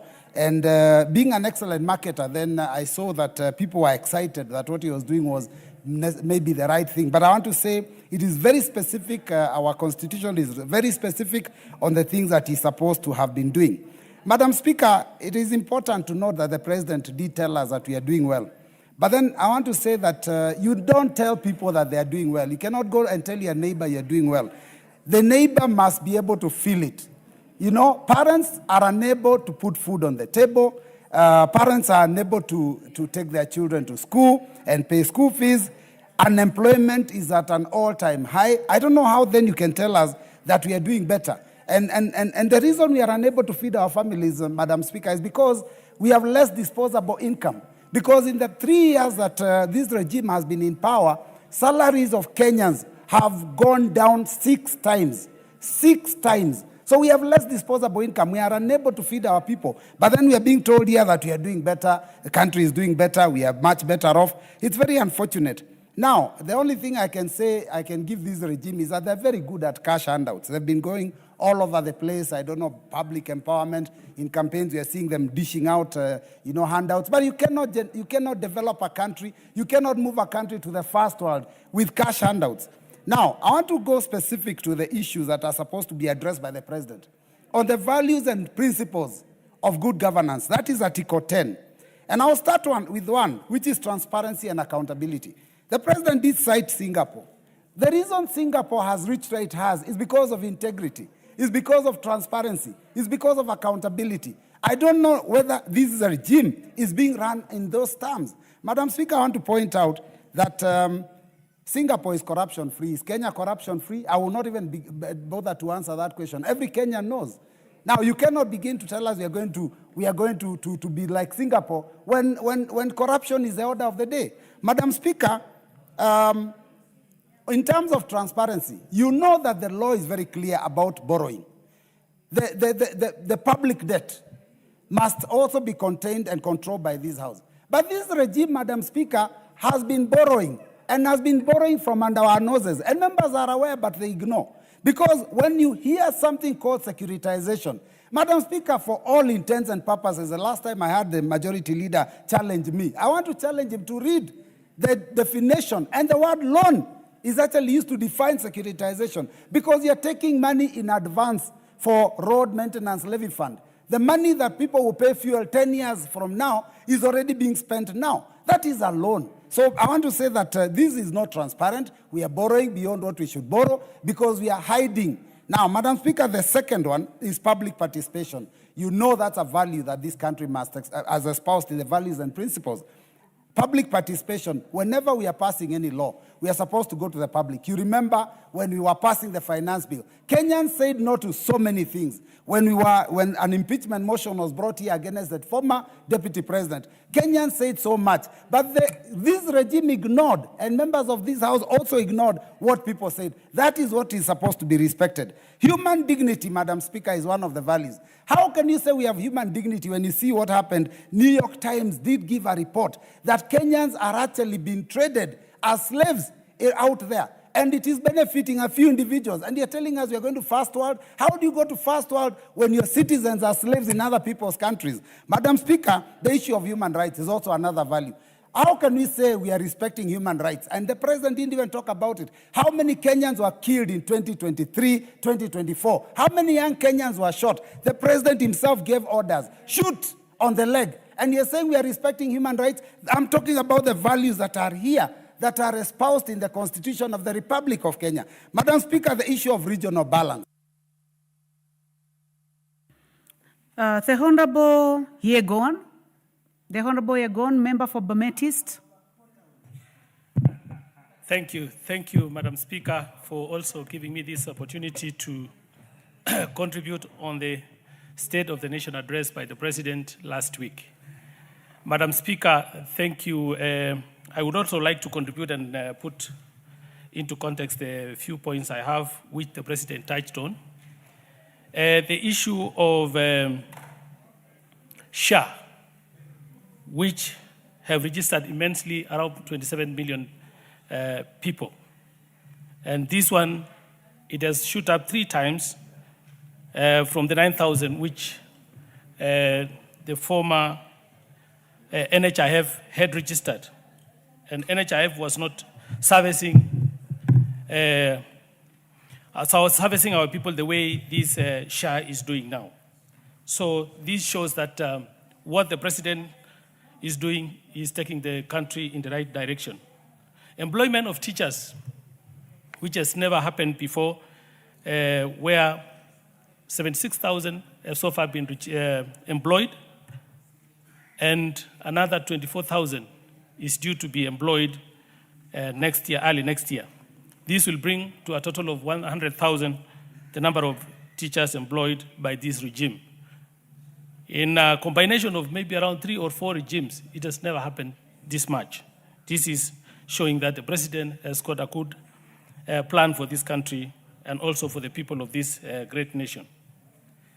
When it comes to housing, you have seen the robust infrastructure building of the affordable housing, where it has culminated in employing so many young people in this great nation. Over 300 individuals have so far been employed by this administration because of the plans of the President. He mentioned all that, and this is what is in the public domain, and we cannot deny all that. The infrastructure which is going on across the country, Madam Speaker, this, if you check on across the whole country, the President is doing the right thing by trying to unite the country.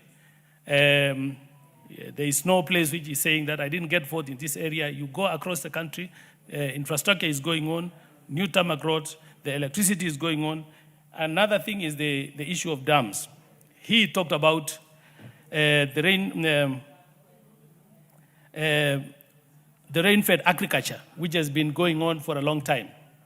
Is now going for us to harvest water by creating a lot of dams, which he mentioned in the State of the Nation address. And these dams is going to help in a very great way in irrigating the farms in the areas where there is no rains, and thus increasing the production of food and giving security to the food, the agricultural basket.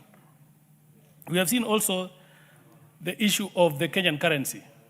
Kenya shilling has stabilized at 129 against the strong currencies like the US dollar, thus giving the confidence to the people who are doing business in this country because of the stabilization of the currency. There is no fluctuation of the currency, thus giving confidence to the people who are doing business in this country.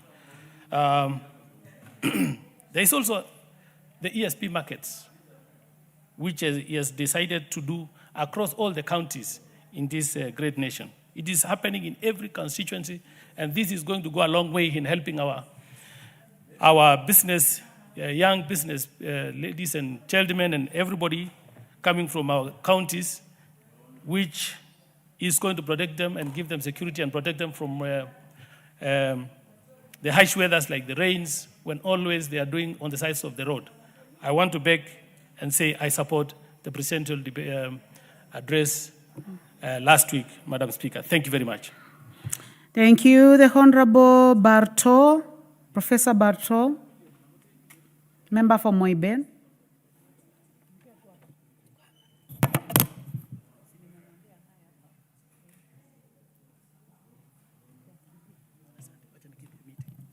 Thank you, Madam Speaker.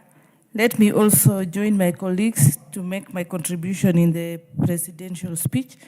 Madam Speaker, I want to congratulate the President, Dr. William Samoei Ruto, for the bold initiative he has taken to transform Kenya. Madam Speaker, let me start with the education sector. All along, we had been graduating students, or our young people have not, our system of education has been generating people who are not employable. And as a result of transforming the education system from 844 to CBC is going to go a long way in making young people who are able to do what they study, who are able to employ themselves. And I say congratulations to the President. Madam Speaker, the funding model, our universities have been going down. So many years we have had lecturers, students in the streets. Universities are not able to pay. They are not able to carry on with their programs because of scarcity of resources. Madam Speaker, the transformation of the education system and the funding model has enabled the universities to go back and concentrate on what they know how to do better, and that is transforming young people and transferring knowledge to our young Kenyans. And I'm sure in future, it will go down history that all those people who are going through our education system will not be carrying envelopes, brown envelopes in the streets looking for jobs, but they'll be busy because they'll be job creators, they'll be entrepreneurs, and so many other activities. We'll not be finding them in the streets demonstrating, going on mandamanos, because they will be busy in building the nation. Madam Speaker, I come from Uasin Gishu, the breadbasket of Kenya in terms of agriculture. The support the farmers have received, the subsidy of fertilizer, Madam Speaker, has enabled the region to, for the record, this time, there is a bumper harvest in maize, and I'm sure the price of unga will go down. And building the capacity of farmers enabling them even to divest and go to other crops like coffee is something which my people of Uasin Gishu now are appreciating. And I know in future, it will improve the economy of that region. Not to mention the infrastructure, the road infrastructure, Madam Speaker. A case in point is the Rironi-Malaba Road. Last year, during the festive season, travelers got stranded in between Naivasha and Nakuru, to an extent that some children they decided to start playing soccer because of the traffic grid. The vehicles were stuck for 72 hours. They were not moving back or forth, and it reached a stage when they decided, I think the children got tired, and then they decided to just entertain themselves and play soccer. That is, dueling that road from Rironi to Malaba, Madam Speaker, is a masterstroke, and it is going to enable us or enable travelers move with ease. A case in point also is my own constituency, Muibin. All along, we have had roads which had been in bad state for a very long time. They had been earmarked for tarmacking. They had been budgeting and rebudgeting, and no movement, nothing happens. But Madam Speaker, I can tell you for now, my people are very happy because the Tachasis Chebiemit Road is going to be tarmacked. The Kaplogoi Birika Road is going to be tarmacked. The famous of Pande Road, which is the only, which is a road in town, in the city of Eldoret, it's a Maram Road, is going to be tarmacked. Cabernes, Koisagat Road is going to be tarmacked. And I'm just giving a few examples in my...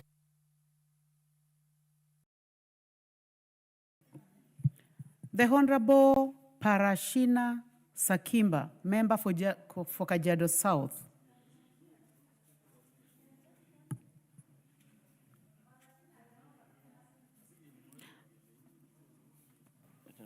The Honorable Victor Koech, member for Chepalungu. Is the Honorable member in the House? You're in the House? Yes. Oh, please proceed.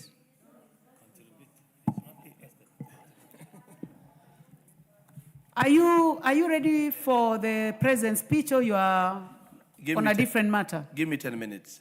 All right. Kindly. No problem. The Honorable Kadhambi Chepkwony. The Honorable Kadhambi Chepkwony. Thank you very much, Madam Speaker, for giving me this opportunity for me to contribute in relation with his able President's speech last week. Madam Speaker, last week, President came in this Parliament and he told us a story that sometimes back, he went in this country, he sold this manifesto, he requested for Kenyans to vote for him, they voted for him, and he has changed this country. Madam Speaker, as I stand here today, I want to congratulate His Excellency, the President, Dr. William Samoei Ruto, for what he has done in this country. Madam Speaker, being a member of Parliament in Ijoro constituency in Nakuru County, what His Excellency has done in this country, we really appreciate. He has touched many lives as he has done a lot of work in different corners of this country. Madam Speaker, there is no Kenyan in this country who has not seen the affordable houses in this country, which are changing lives of Kenyans. Madam Speaker, we are also happy that we are seeing the first time when women can have good places for their works. We have seen market in this country. And Madam Speaker, as I stand here today, I'm one of the beneficiary member of Parliament, having 3 markets in my constituency which are ongoing. We cannot forget the wrongs which are happening in every corner of this country. We had a challenge, Madam Speaker, where the contractors had ran away from the roads, but they are now back because the same president has made sure that there's allocation of funds and we are seeing a lot of works going on. We cannot forget, Madam Speaker, one of the success stories Excellency the President has done in this country. We have seen employment of the teachers almost now turning to almost 100,000, Madam Speaker. We cannot forget, Madam Speaker, the life-changing of the TVET for youths in this country. We really appreciate, and I'm saying that because I'm talking as a model in Nakuru County, that one of my big TVET, which was launched by the President last year, July, has really transformed. We had around 200 youths. Today, I'm having around 2,500. And I'm expecting next year, I might be having around 5,000. And Madam Speaker, in relation with affordable housing, it will be a story in the future that Joro constituency, Madam Speaker, will be having affordable housing, which has been advertised already. Madam Speaker, we cannot forget to tell His Excellency a lot of thanks and congratulations. Today, Madam Speaker, 10,000 youths, our sons and daughters, are going to be our police officers. And Madam Speaker, we are expecting the security to be more better since we are going to have those youths being employed. We cannot forget to thank His Excellency the President in relation with our farmers who are really celebrating in our rural areas where they have gotten affordable fertilizers half price, Madam Speaker. And I'm speaking this because I've seen we have gotten high production of food and food product in different corners of this country, Madam Speaker. Madam Speaker, I know His Excellency the President has a lot of plans for this country. And Madam Speaker, I know we have challenges when it comes to the electricity. And we have a lot of expectations. Though in our respective constituencies, we have some programs ongoing. We really expect that, Madam Speaker, soon and very soon, the Minister of Energy, Madam Speaker, will now look for more funds for people to benefit in matters of electricity.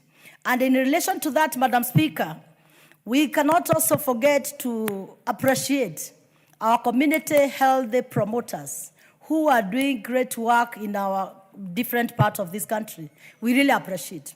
But above all, Madam Speaker, what we can never forget about the President, he has united this country.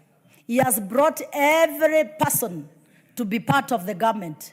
Therefore, Madam Speaker, in that relation, we want to say that he has become the champion of peace in this country.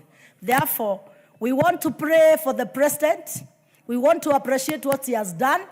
And Madam Speaker, we cannot shy away to say that he deserves another term. We want to pray for him, to pray for this nation, and may God bless this country and bless our President. God bless everyone, and thank you very much. The Honorable Victor Koech, member for Chepalungu. Yeah, thank you so much, Madam Speaker, for the opportunity as well to contribute to the presidential speech, which is a requirement by the Constitution and provided for by our standing orders.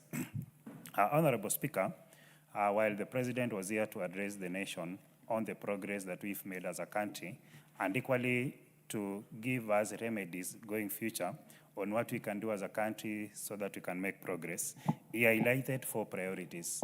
Among them, Honorable Speaker, is education, transport. He also talked about logistical issues. The President as well talked about energy and irrigation.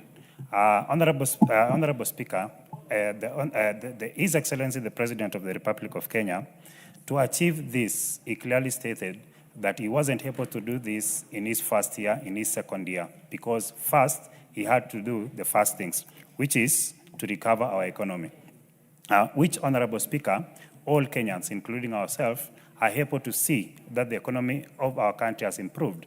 That is witnessed by stability of our dollar against the Kenya shillings. Honorable Speaker, equally, the inflation rate in our country has come down considerably. That is a clear indication that the economy of our country is now improving and moving towards the right direction.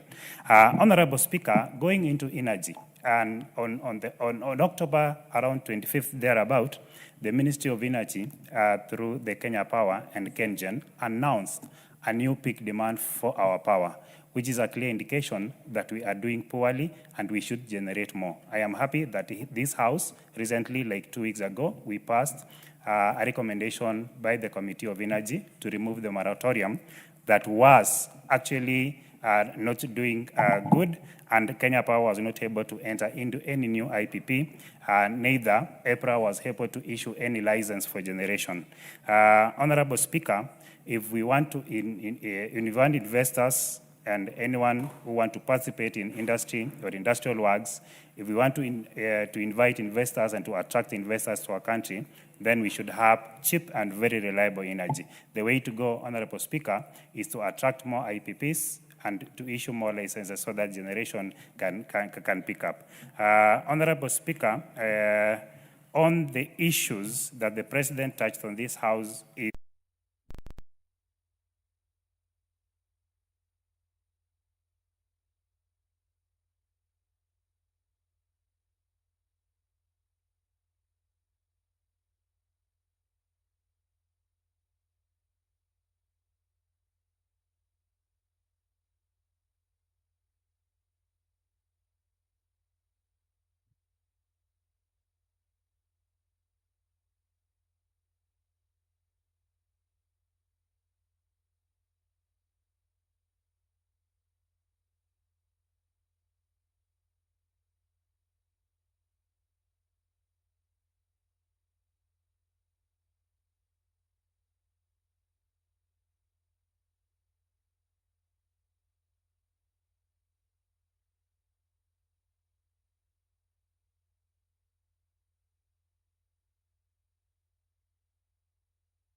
I rise today also to give my remarks on the State of the Nation address by His Excellency, the President. Madam Speaker, it's good to acknowledge that the address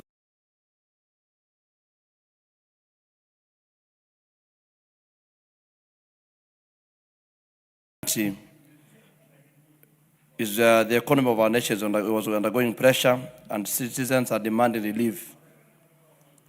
And honestly, Madam Speaker speaking, it is good to stand on what His Excellency was able to speak about. It is about the biggest achievement that we are able to see is a program that he has on the 5 trillion national transformation agenda, focusing on infrastructure, energy, and even irrigation. As given last year, we were able to see certain kinds of roads which were able to be restarted again. And the roads are able to connect our regions from different regions in this country, which is commendable, giving us a surety on even, there are stalled projects that were not done since 2023, but now they are ongoing. And his program on the 5 trillion, many people are talking and saying, is it possible? With faith and plans which have been set aside, a clear indication that those things are going to be achievable. Today, if you want to go to talk about the issue of energy, we have even to the rural areas. For example, in Kajiado South, rural areas have been, through REREC, we are able to benefit in electricity, which we need also to appreciate. In terms of infrastructure, there's a road that connects us Taveta and Kajiado. It's also ongoing. The road has not been started for many governments which are there before, but through the president, that road is ongoing. I also comment on the issue of the new establishment of State Department for Research and Innovation. For any modern growth of an economy or a country to be in a modern competitive, not only in the region but in the entire world, then you can never do without research. And His Excellency the President, having started that one, is a clear indication that our economy is not only doing on what is in paperwork, but again, many things have been done on research on the same. And it has come out very clear that physical discipline is a key importance in the growth of a country. We have taken a little time, people complaining about there are not seeing circulation of money in the economy, but today we can able to say we are able to move without borrowing as it used to be before. The proposed expansion of healthcare, basically towards the cancer patient, from 550,000 to 800,000. This is Kenyans have received it in a very happy mood. And the people asking themselves, if today a cancer patient can be able to access 800,000, people can now get their life back at stage 1 or stage 2 of their cancer. So we wish you also, it came clearly during the presidential address. We need also to understand and see the boost and how he's handling the issue of agriculture in the speech. And irrigation is the key way to go. I don't want just to mention my constituency or the regions we come from, but a lot of irrigation projects are ongoing. And at the end of the day, you'll see with the issue of the rains that we cannot able to decide when the rain can rain, then irrigation is the only way to establish and stabilize an issue to do with agriculture. Madam Speaker, it is upon this House now to able to do their oversight role. Under Article 95 of our Constitution, that enable us to hold the executive into account. The President has already said, as I conclude, but something needs to be done on our oversight role. Thank you, Madam Speaker. The only issue that I just wanted to emphasize is the issue of comparing Kenya with Asia and Singapore. What we need to know that we might not be there today or tomorrow. Thank you. The Honorable Yusuf Mohammed, member for Wajir West. In the absence of that honorable member, the Honorable Julius Meli, member for Tinderet and Chair Education. Thank you, Madam Speaker. Madam Speaker, I rise this morning to contribute to the President's address to the nation, which is actually a constitutional requirement specifically put forward by the drafters and Kenyans, that each and every year the head of state is going to address the nation on the pertinent issues that are running across the country, and more importantly, on the state of the nation in terms of progress made, in terms of the national security, and more importantly, on international obligations that the Republic has entered into. Honorable Speaker, the President's address was one of its kind. It was an address that, that gave us the vision. It shows courage. And it was actually an address that was giving the direction under which Kenya has come from and where we want to go. Honorable Speaker, Madam Speaker, the President's address actually looked on 4 main issues. And to look on those particular issues, it looked at Kenya before, earlier on during the independence period, the progress we have achieved, and more importantly, what we have done today. Madam Speaker, the issues raised by the speech, and more importantly, the President, were very, very particular, trying to address one, that when we got independence as a republic, our founding fathers stated that the three main ills that we suffered were actually poverty, illness, and illiteracy.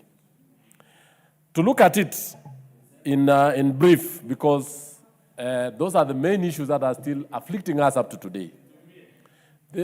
We actually looked into what we have done in 3 or 2 years on the largest transformation of the healthcare.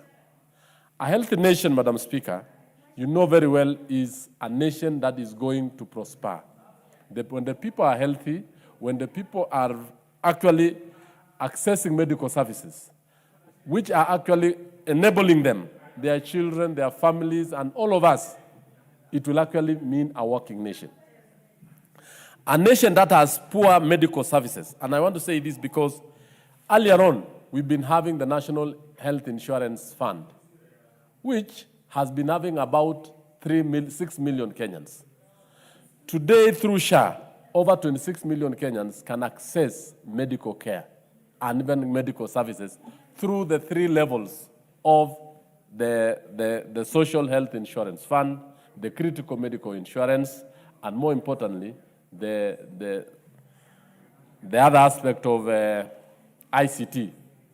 Madam Speaker, you'll realize that with improved healthcare, many families, many homes, and many Kenyans will be able to fight the common ills that are afflicting our society today. And that one, Kenya government, and more importantly, the government of Kenya Kwanza, has realized a lot on that particular front. 2, Madam Speaker, the issue of financial management, and more importantly, trying to lift Kenyans, thousands of Kenyans, out of poverty. One of the things that leaders have tried, and which many of them have lacked, is courage to do most of these very important things. Madam Speaker, I want to point out to members of the House and the nation that we always keep pointing out the miracle that has happened in China, Southeast Asia, in Singapore, and many nations. That miracle didn't happen because of, that miracle happened because the leaders of those countries, like 1978, what Deng Xiaoping did, and how trying to lift China from a third world country to a modern nation where every country is trying to emulate today, it was because of matters of courage. Singapore and many Southeast Asian nations we keep pointing is a result of what their leaders did. The president has shown a lot of vision, a lot of intent, and we as a House, and we as leaders of this nation, we need to support him through the housing program, the irrigation program that will enable us to feed our nation, and will also assist us to make sure that even the dams that we are going to have is going to make sure that we have water in our homes and in our... I'll give him a minute, please. It will enable Kenyans access clean water, and clean water is going to enable those families will be able to, all these water-related diseases will not be there. A country that cannot feed itself will actually not stand before community of nations. And you've seen this year, out of very good fertilizer subsidy, out of very good agribusiness where the young men are moving around, we are able now to have almost 70 million bags of maize. Madam Speaker, all this is as a result of visionary and courageous steps the government has taken. Even the savings, the infrastructure fund, that is going to make sure that we have the much needed roads that are going to run across our country. All these, many pessimistic Kenyans will say this is not possible. But the housing problem is seen in every village. The hostels we have in our colleges, the programs that we have in education on CBC and the universities, even the funding program that we have in the universities is actually good. I thank you, Madam Speaker, and I want that this is a speech of its kind. Thank you, and I support this. Thank you very much. The Honorable Samuel Atandi, member for Lego Soga. Thank you, Madam Speaker, for giving me the opportunity to give my views on the State of the Nation address by the President, His Excellency the President. Madam Speaker, let me begin by saying that I am in full support of the State of the Nation address as contained in a 30-page document, which is before the House.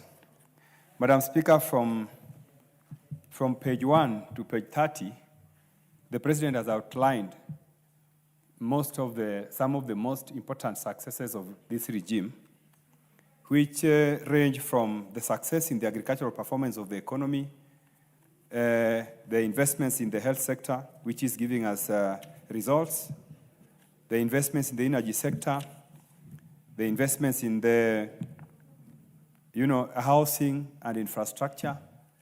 Honorable Speaker, the President was able to outline some of the most critical areas and the performance of the economy, which we fully support. Honorable Speaker, I just want to make a few comments on some areas which I thought were very, very important.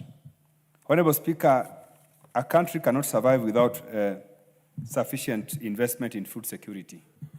Honorable Speaker, if you read this report, you will see that there have been deliberate efforts, towards ensuring that the country is food secure.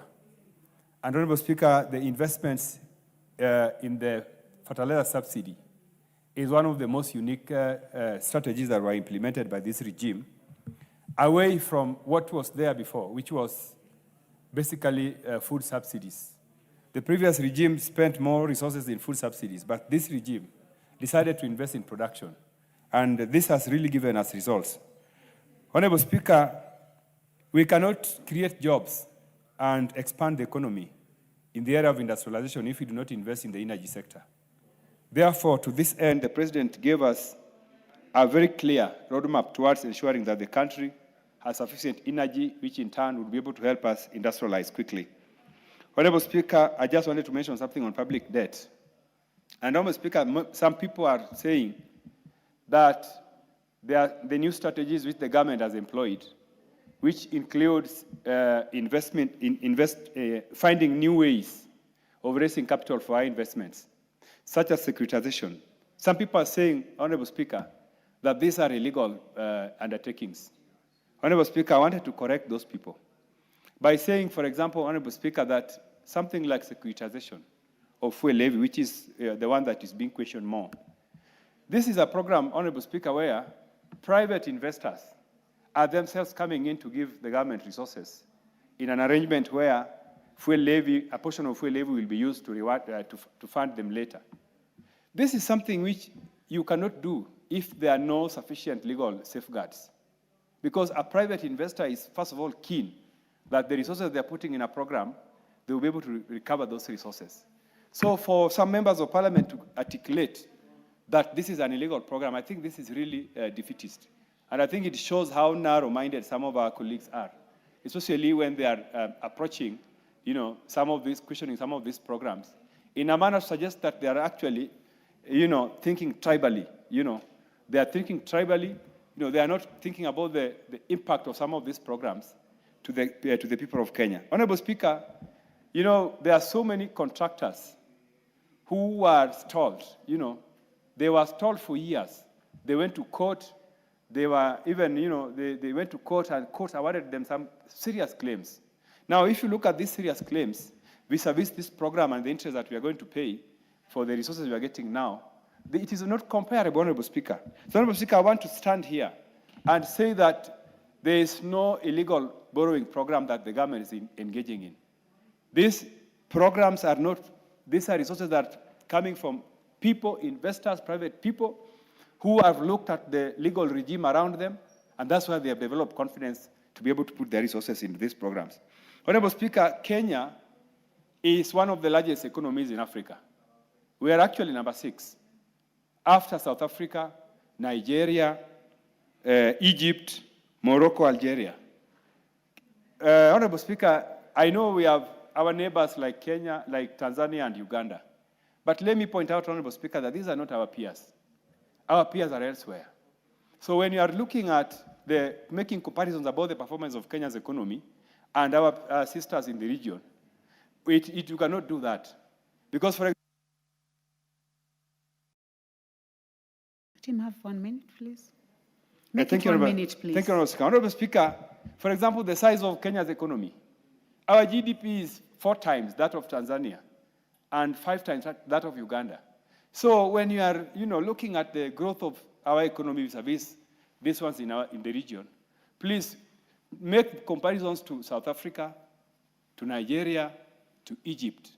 Then you will see that if you make comparisons, the growth of those economies vis-a-vis our economy, we are actually doing better than our peers. So I saw some member, Honorable Speaker, claiming that, our peers are doing better than us. These are not our peers. Our peers are the countries I've mentioned to you. We are number 6 in Africa. And lastly, Honorable Speaker, Kenya is on the right track. Kenya is making very good, positive progress. And I want to thank the President for being bold. Some of these programs which the President is implementing, Honorable Speaker, you really have to be bold to do them. If you are a coward, you'll never do it. Thank you. Your minute is over. The Honorable Timothy Toroitich, member for Marakwet West.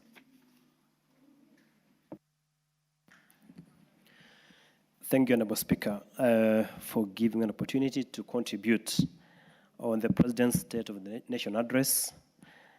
Honorable Speaker, the President made the address pursuant to Article 132 of the Constitution. Honorable Speaker, the address was made in Parliament because this is the House that has the elected representatives of the people. And therefore, Honorable Speaker, he was talking to Kenyans through the members of Parliament who are seated in this chamber. Honorable Speaker, the speech of the President in my assessment was reassuring. I have read paragraph to paragraph, from paragraph 1 to paragraph 163. Honorable Speaker, Napoleon Bonaparte once said that a leader is a dealer in hope. William Ruto, our President, is a dealer in hope. He has reassured this country that he will work so hard to take this country from a third world country to a first world country. Honorable Speaker, I have no doubt, as a leader in this country, that the direction that he has taken, through the support of Parliament and the people of Kenya, this country will rise. Honorable Speaker, this President has shown a lot of confidence under pressure. Remember, the economy of this country was almost collapsing when William Ruto took power. Honorable Speaker, as we speak, our economy has grown as evidenced by the speech that he gave. Honorable Speaker, he summed it up under paragraph 17, and he said, quote unquote, it can be done. I also believe as a leader that whatever the mind perceives, it shall be achieved. Honorable Speaker, if you look at education, for example, this government so far in the last 3 years has employed 76,000 teachers. We are projecting that in next year, we shall employ 100,000 teachers. Having that, the governor has planned that next year, January, they shall employ extra 24,000 teachers, making it 100,000.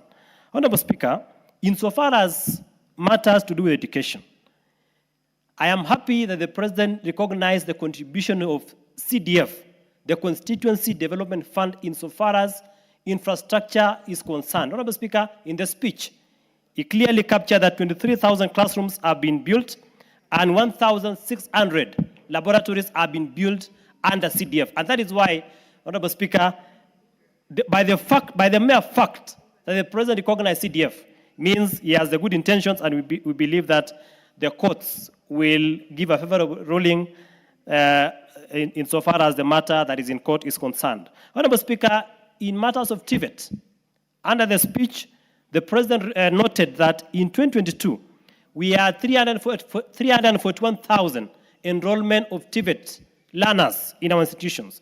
But this year, 2024, we have 718,000. That is a double, the number is double, Honorable Speaker. Honorable Speaker, insofar as our roads are concerned, for me personally, the Mau Summit Road that connects to Eldoret to Malava, Honorable Speaker, for me, that is a major milestone that, as a leader, I appreciate the President for the same. Honorable Speaker, in matters of housing, If you look at institutional housing, I was asking myself, at what point would we get money to build houses for our institutions?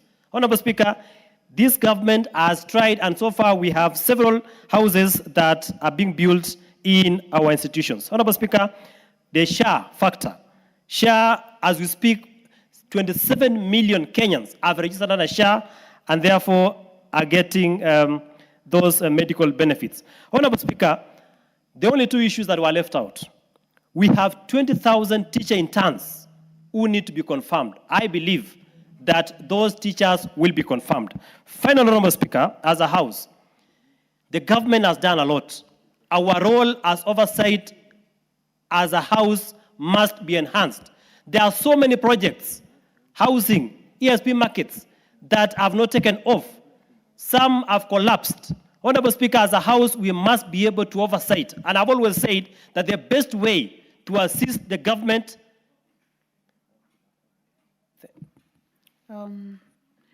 I would like to, honorable members, allow me to purposively go to the Honorable Timothy Wanyonyi, member for Westlands. I request the other three ahead of him to be patient. Thank you, Honorable Speaker, for giving me this opportunity also to contribute to this speech of the President.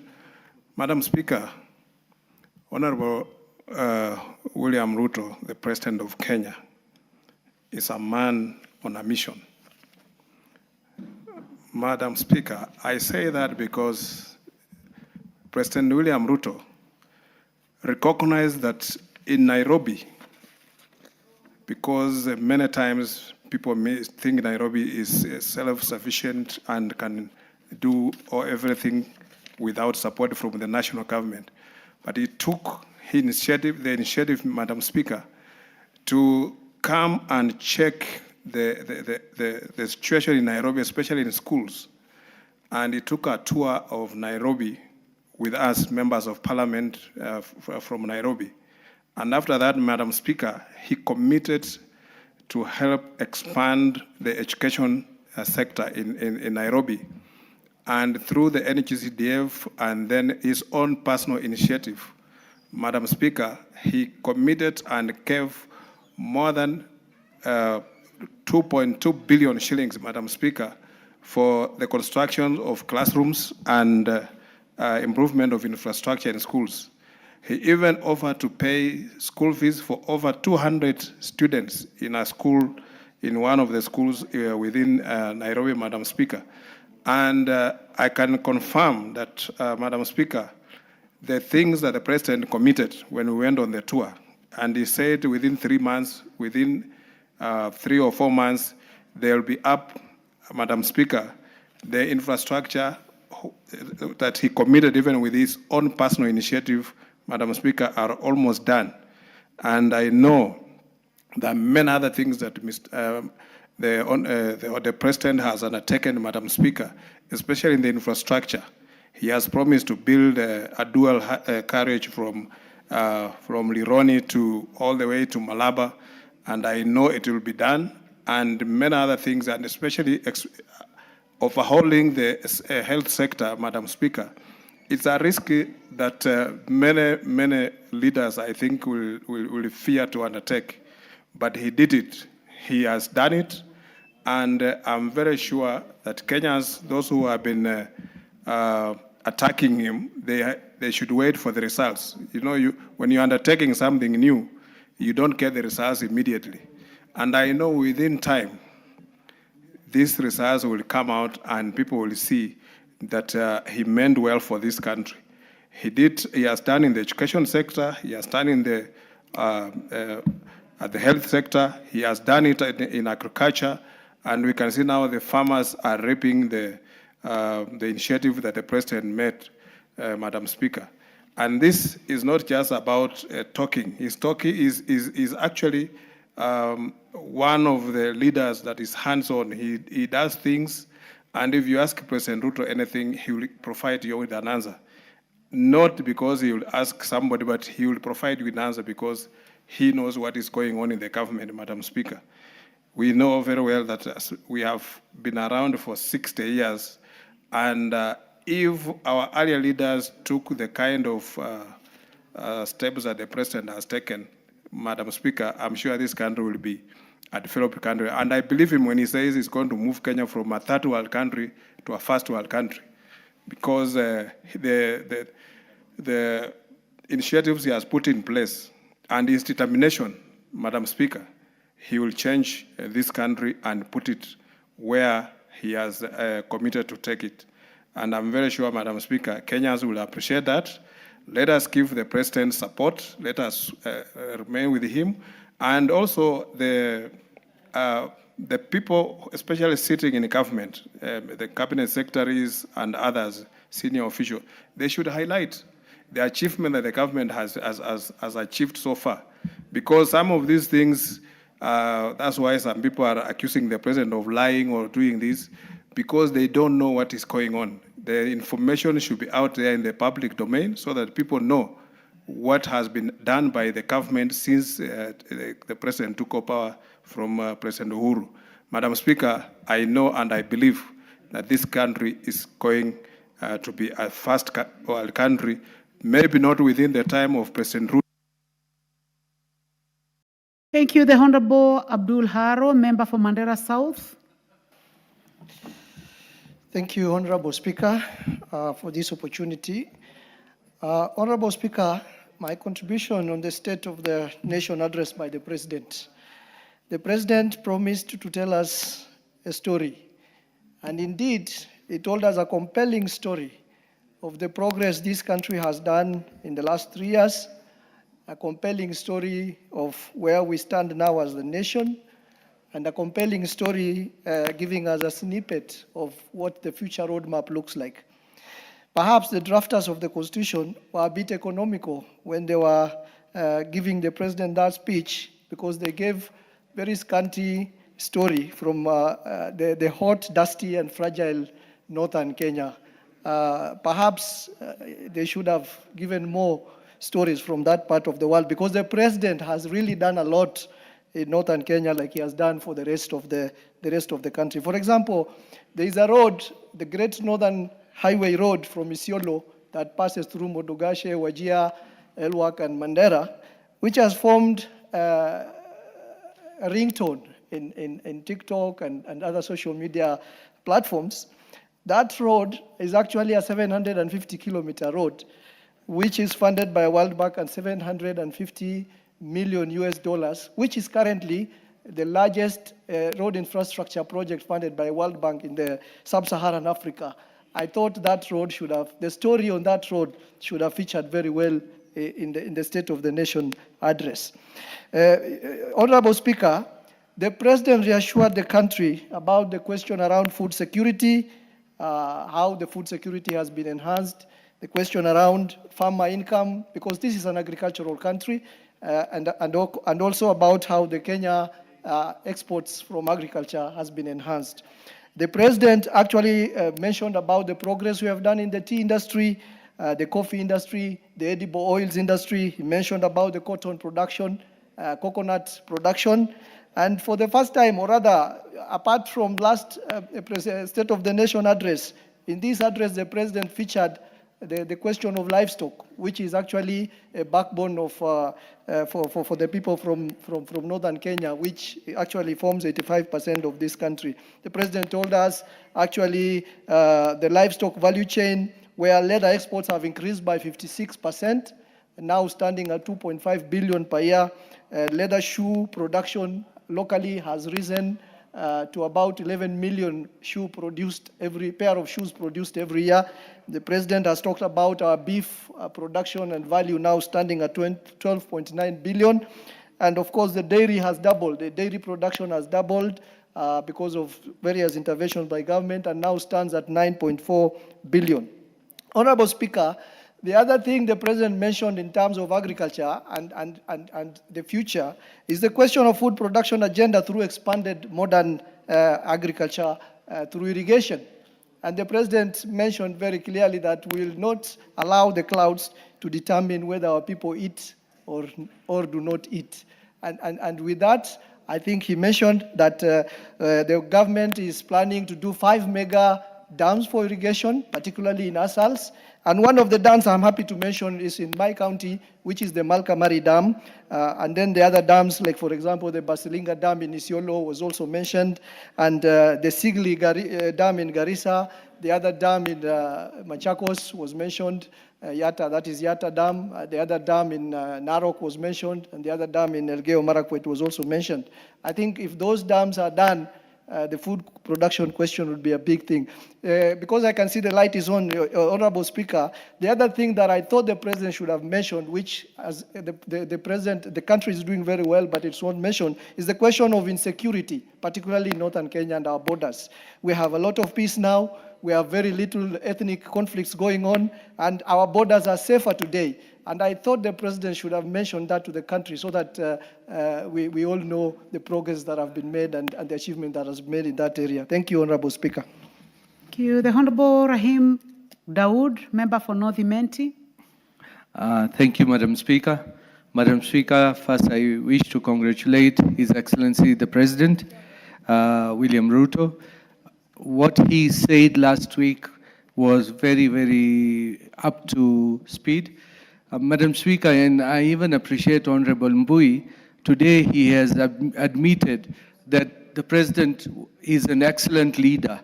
I was even surprised it coming out from Honorable Mbui saying that, and hopefully he'll come to our side in the near future.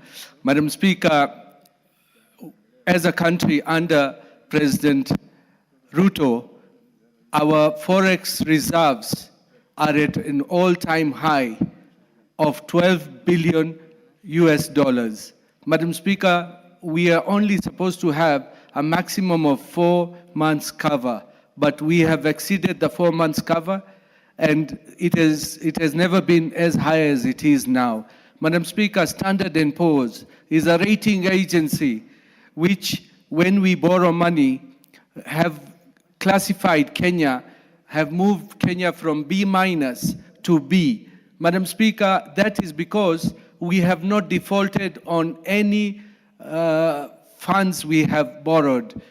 And that is a very plus point for our president, because his administration has managed in many, many years to raise the profile of Kenya as a good borrower.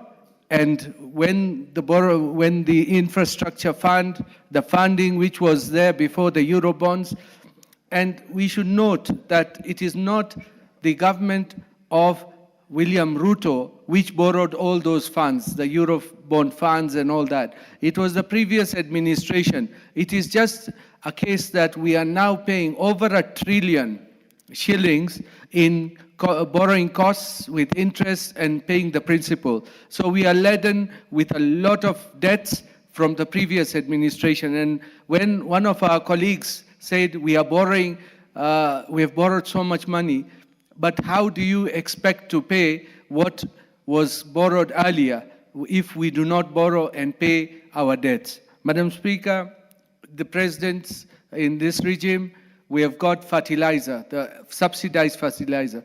Madam Speaker, the subsidized fertilizer has gone a long way to improve the agricultural capacity of this country. And with that, we have now raised the output in maize and other products as well. We have got the tea, like from my constituency, and coffee. The prices have gone more than, I think it's more than 50%. The prices have gone up in tea and the bonuses, together with coffee as well. So, Madam Speaker, our president has dared to dream. He did not have to do many of the things which others failed to do because they were scared of the consequences. Our president has dared to dream, and he's trying to make things work for this country so that we can move from where we are. I would not want to call us a third world country. I would want to call us a developing country, and we want to now go to the developed nations. We should be in those categories, because when we say third world, we are just being right at the bottom, and which we should not. I think we should be above that. Madam Speaker, the other thing which this regime has done has employed 76,000 teachers. That is more than the teachers which have been employed by previous regimes. And Madam Speaker, let the pessimists give us what would they want to do with all the things which the president has done, because it's no use just criticizing President Ruto and not giving alternatives. Let them give us alternatives of how we are going to revive the economy, because the economy, the way it is going, it is being revived, and we are going to be amongst the best in Africa. And I hope in a few years, by the time we finish with President Ruto in 2032, we will be amongst the developed nations of the world. Thank you, Madam Speaker, and I support. The Honorable Lisa Chelule, member for Nakuru County.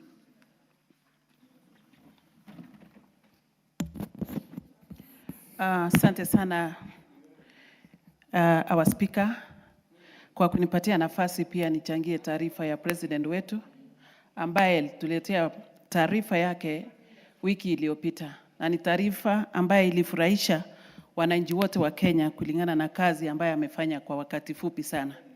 Nasema hivi, Mheshimiwa Speaker, yale mambo yote, taarifa yote ambaye alitupatia ni kazi ambaye amefanya kwa wakati fupi sana kulingana na vile wakati yake ambaye ameketi kwa ofisi. Ukijaribu kuangalia kwa umakini, Mheshimiwa Speaker, ile kazi yote amefanya ni kazi ambaye ilifanywa na wale president ambaye walituongoza wakati hiyo iliyopita. Ni kazi ambaye hawakufanya hata kwa miaka 20 wakiwa kwa ofisi. Kwa hivyo nachukua hii nafasi kwa niaba ya wananchi wa Nakuru kupongeza rais kufikisha taarifa yake katika bunge, na si taarifa peke yake ya kuongea, lakini ni yale mambo ambaye ametekeleza. Nataka kusema tunamshukuru sababu alichukua nafasi na akaonelea kwamba kuna watoto wetu wengi ambaye wamehitimu katika masomo ya ualimu, na alichukua nafasi ya kuhakikisha kwamba wengi ya hao walimu wamepatiwa nafasi kuandikwa kwa serikali, wawekwe kwa kazi, na si kwa kandarasi, ni kuandika wafanyikazi kwa njia ya permanent and pensionable, na tunafurahi sana kama watenda kazi katika serikali yake. Ningependa tu kuchukua hii nafasi niambie wananchi wa Kenya kwamba president amefanya kazi, yeye mwenyewe hajaficha, amekuja na ametangaza. Pengine ile shida tuko naye ni wale wanatangaza, wale wanahitajika kupasha habari kwa wananchi pale nyumbani.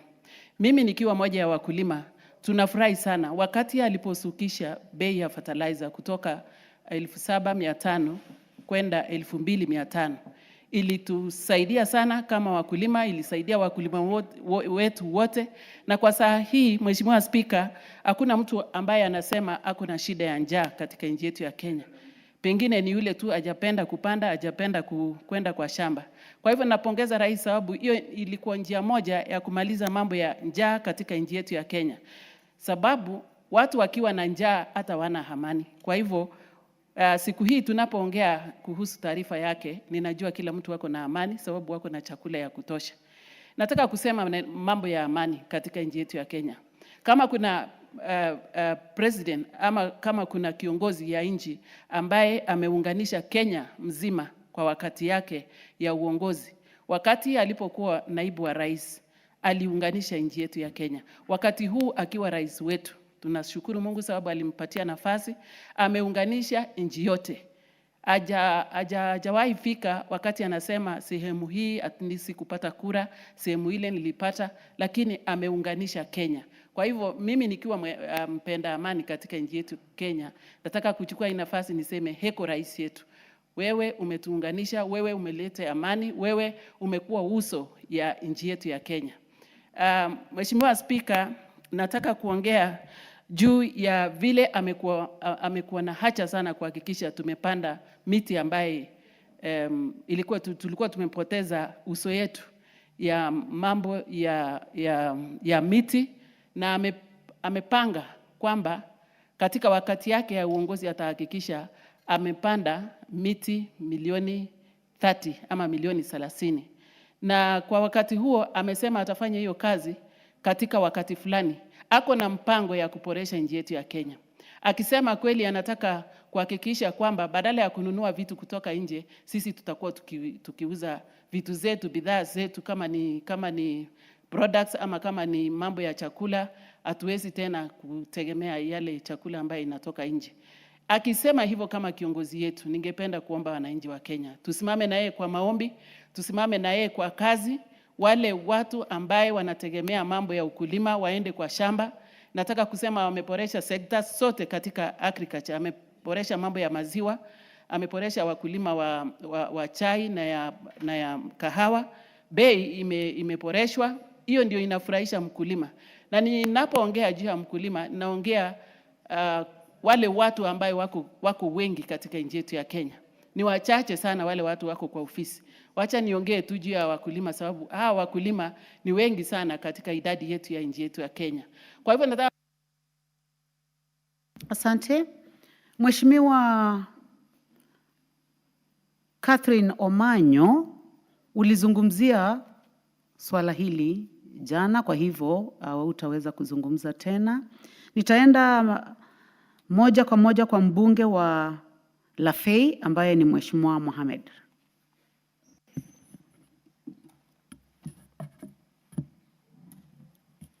Thank you, Madam Speaker, for giving me this opportunity.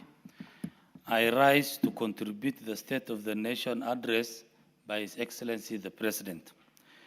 Madam Speaker, I want to go on record by thanking the Kenyans who have elected His Excellency the President of the Republic of Kenya, because the President address was one of the best address ever delivered to the Kenyans, Madam Speaker.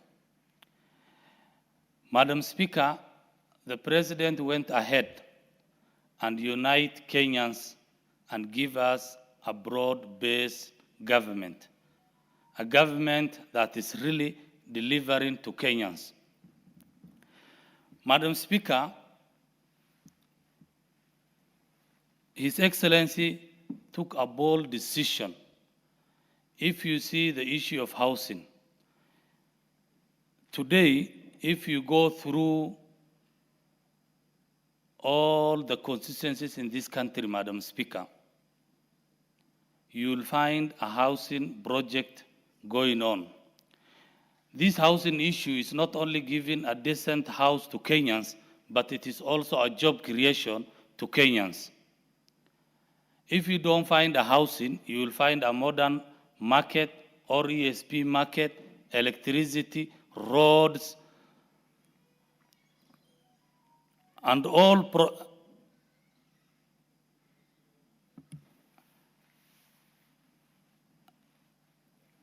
if you go, as I have said, Madam Speaker, if you don't find my constituency today a housing project, you will find an ESP market, you will find a road being constructed. So that is the kind of the promises he made His Excellency during his campaign, and he has really delivered to the Kenyans, Madam Speaker. Madam Speaker, many Kenyans are debating today by telling Kenyans that the data given by His Excellency the President, which data is correct, the one of the President and the one of the KNPS. At least we are in a place that at least we have made a progress, that Kenyans are making now debate of the progress made by His Excellency the President.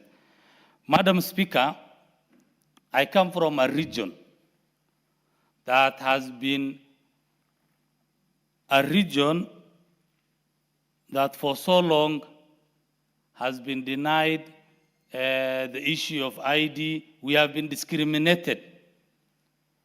But I want to thank to His Excellency the President. He has made a bold decision and said Kenyans are one. There is no region A, region B. Now we are enjoying the fruits that the other Kenyans, the other regions are enjoying, courtesy of His Excellency the President, and I want to thank His Excellency the President. That is why if you see a single project being taken to Northern Eastern, today Kenyans are making funny about that.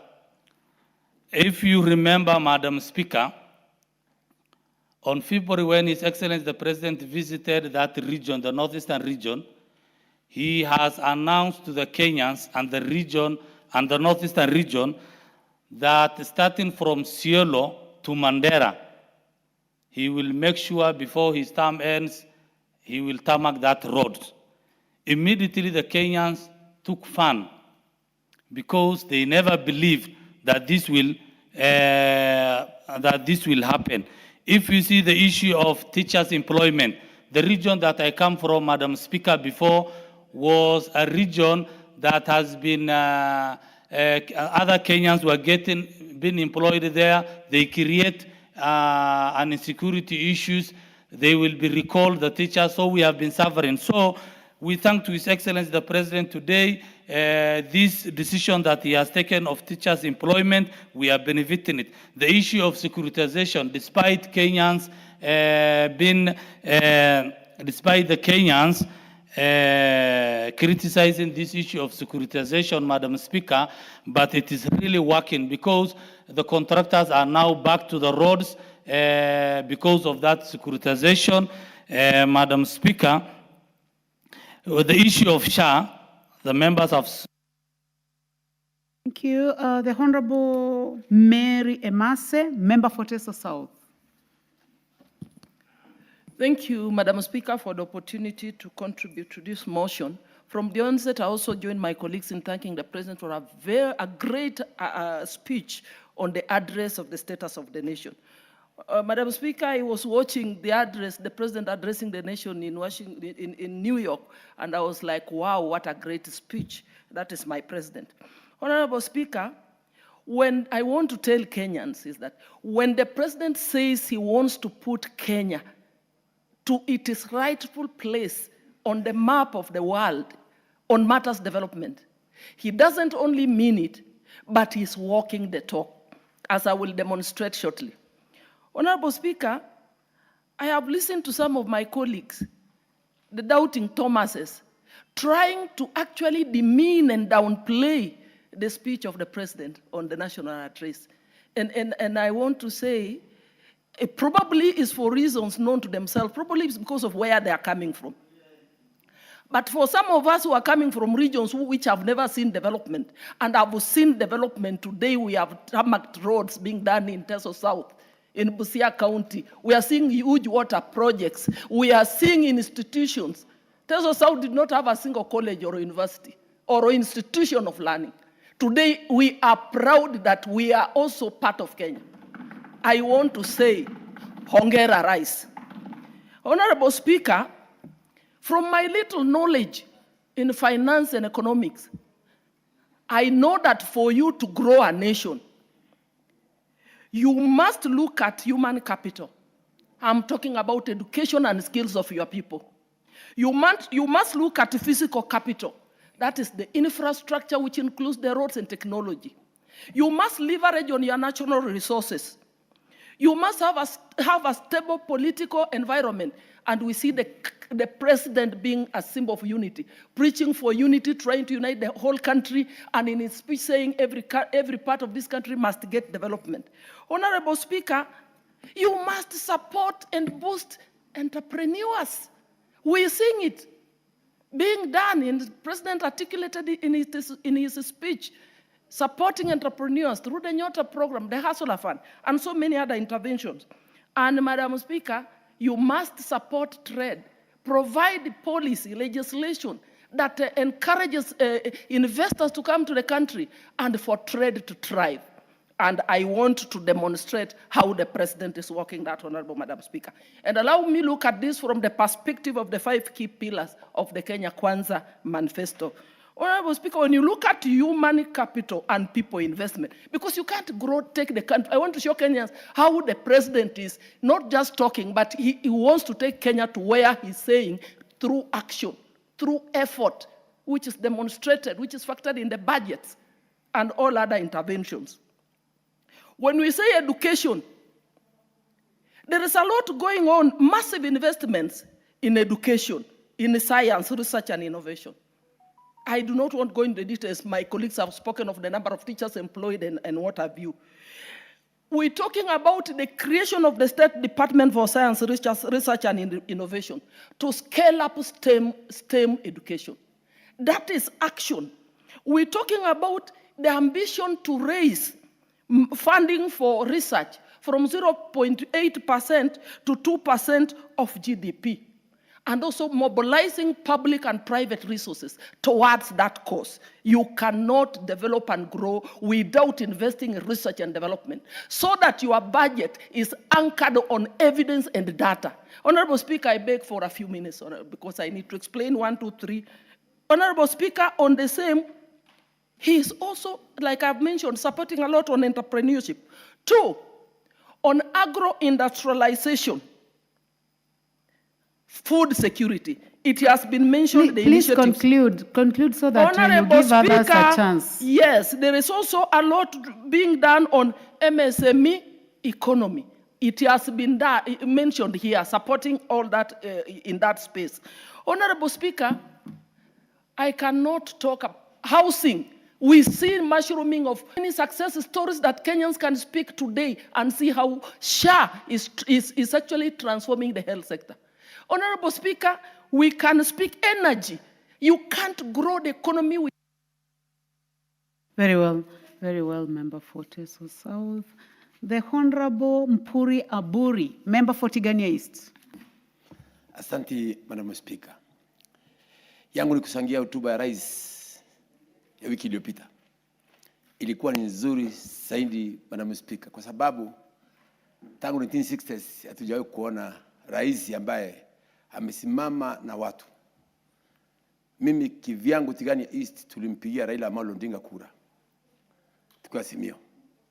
Na wasaizi ikirundiwa kesho zote tunaona kwa yule Ruto, kwa sababu aliweza kutuunganisha sote pamoja.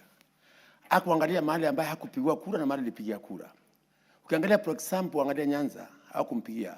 Ukiangalia Wiper hakumpigia, lakini anatoka hapa anaenda kukuda kwa Wiper, anatengeza kila kitu. Anakuja kwangu mimi mwenyewe Tigania East ambaye alikuwa ameshindwa na kura. Ametengeza barabara ya Mkindu kuna 30 road. Wale contractor kwa site. Affordable houses za Mkindu zilizotengezwa. KMTC kule Mudhara inaendelea kutengezwa. Huduma center ambaye zaidi tumepewa inaendelea kutengezwa. Kona zote anataka Tigania East na hakumpigia kura. Ndipo nasema kwamba ile kazi ambaye anafanyia wa Kenya ni kazi nzuri. Na Pangue asema kwamba huu ni Mkamba, huu ni Mmeru, huu ni Mluya, huu ni Mkaleji, wote wanaorganiza. Lakini nasema kwamba si tunasema kwamba for example kuna mama wawili walienda kibarua kule industrial area.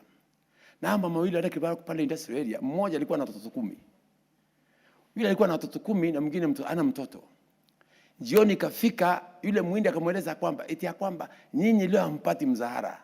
Kwa sababu nini? Sina pesa, nendeni nyumbani. Yule mama ambaye alikuwa na watoto 10, hakutoka kwa ile mlango, alikuwa analia. Eti ya kwamba siwezi kwenda nyumbani kwa sababu sina kitu kupeleka watoto. Lakini yule alikuwa hana mtoto, alienda nyumbani akifurahi. Sisi watu wasifikiria kwamba tunamuunga William Ruto mkono kwa sababu yeye ndiye amesikilia kikabu nchi yetu ya Kenya. Nikiwa Mpono Mtwaburi, niko na watoto kwa mgongo wangu. Niko watoto wa Tigania East barabara. Niko watoto Tigania East education.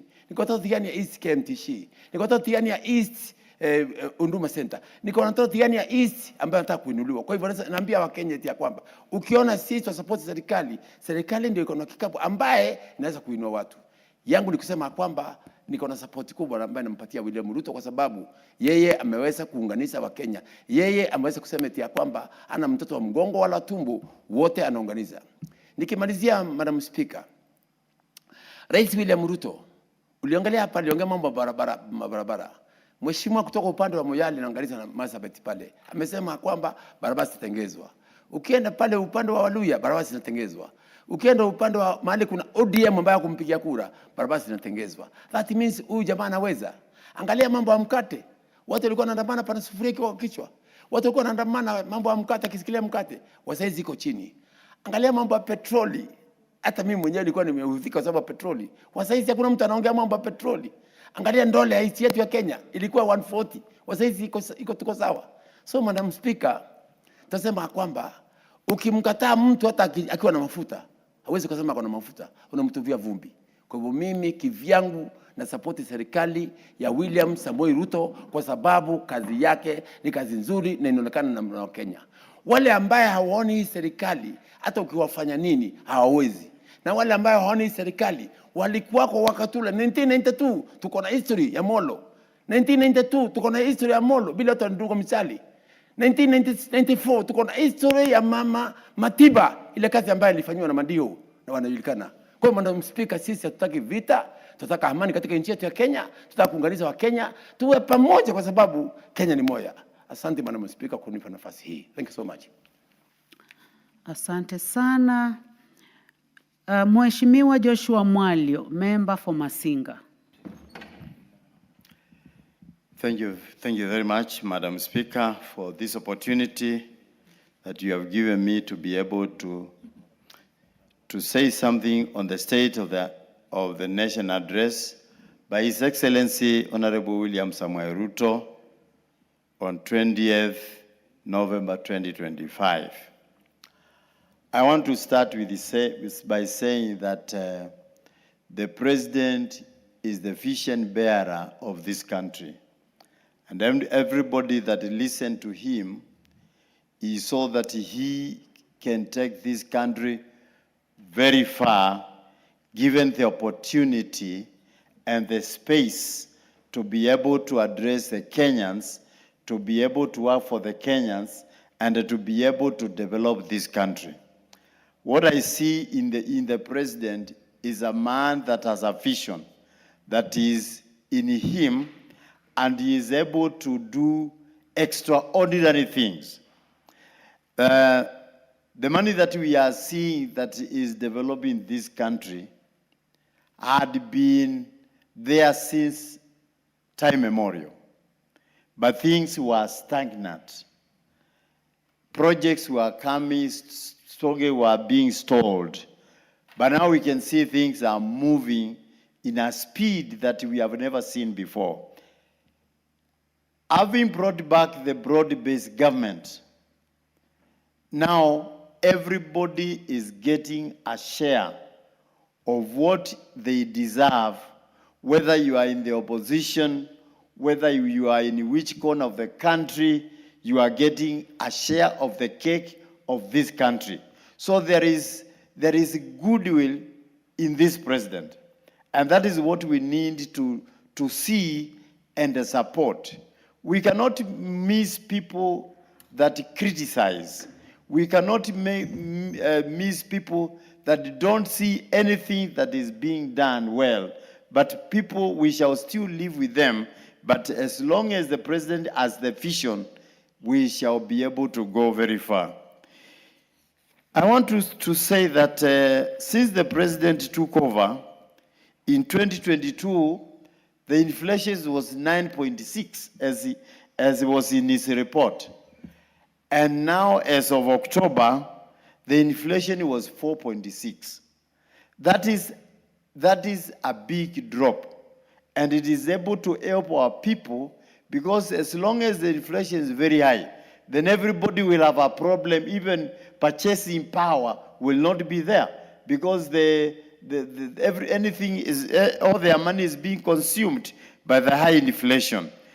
Again, the president has been able to do even projects where there is opposition. All the constituencies are not, they are not left out. Whether you are in opposition, whether you criticize him, it is a Kenyan constituency. And therefore, all the people that live in that constituency, they are voters and they are Kenyans. And they have not been left out. The super highway that the president had started earlier, we can see that even in our constituencies, the ICT hubs are coming up, they are being equipped so that our young people who cannot fit in all the jobs can be able to sit there and they are living from the online jobs, be able to help themselves, be able to do whatever they are unable to do without a job. Talk about the agriculture, the fertilizer, which was very high, now it is low. Even me, I'm a benefit of that fertilizer. I was able to get my number, and the fertilizer comes, and then we are notified. And we get the fertilizer at 2.5 so that we can produce a lot. The last but not the least, the Nyota. The young people are able to get money through the Nyota, which was launched the other day. And they are going to be able to, by the end of the year, in 5 years, they will have gotten 820,000 young people working with the money that has been given by the Nyota initiative. So let's support the president, because the vision that he has will take us very far to the first world, as he had been able to promise. Thank you very much. Thank you. The Honorable Jose Lel Mengit, member for Mgwen. Thank you, Honorable Speaker. First, I want to congratulate and thank the President for his State of the Nation address that he gave recently. His role as the head of state is steering the country into the right direction. And they say, the Bible says, where there is no vision, especially in leadership, people perish. But we thank God for giving us the president, that he has the zeal, he has the power, and he has the strength, and also very intelligent in driving the agendas of this country and putting everyone in mind, from the young ones to the old. Honorable Speaker, first, I want to say the State of Address, Nation Address was just an enhancement of the Kenya Kwanza's plan that is in place. And he measured mostly on the the 4 pillars, on food security, on roads, energy, and health, and additionally on education. Honorable Speaker, for any country to have an economic growth, we have to focus on these sectors, on food security, on roads, energy, and health, including education.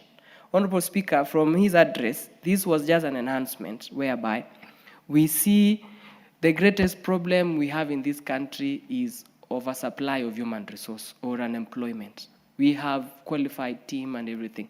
But these people, especially the youthful generation, cannot get these jobs without the country intentionally spurring economic growth.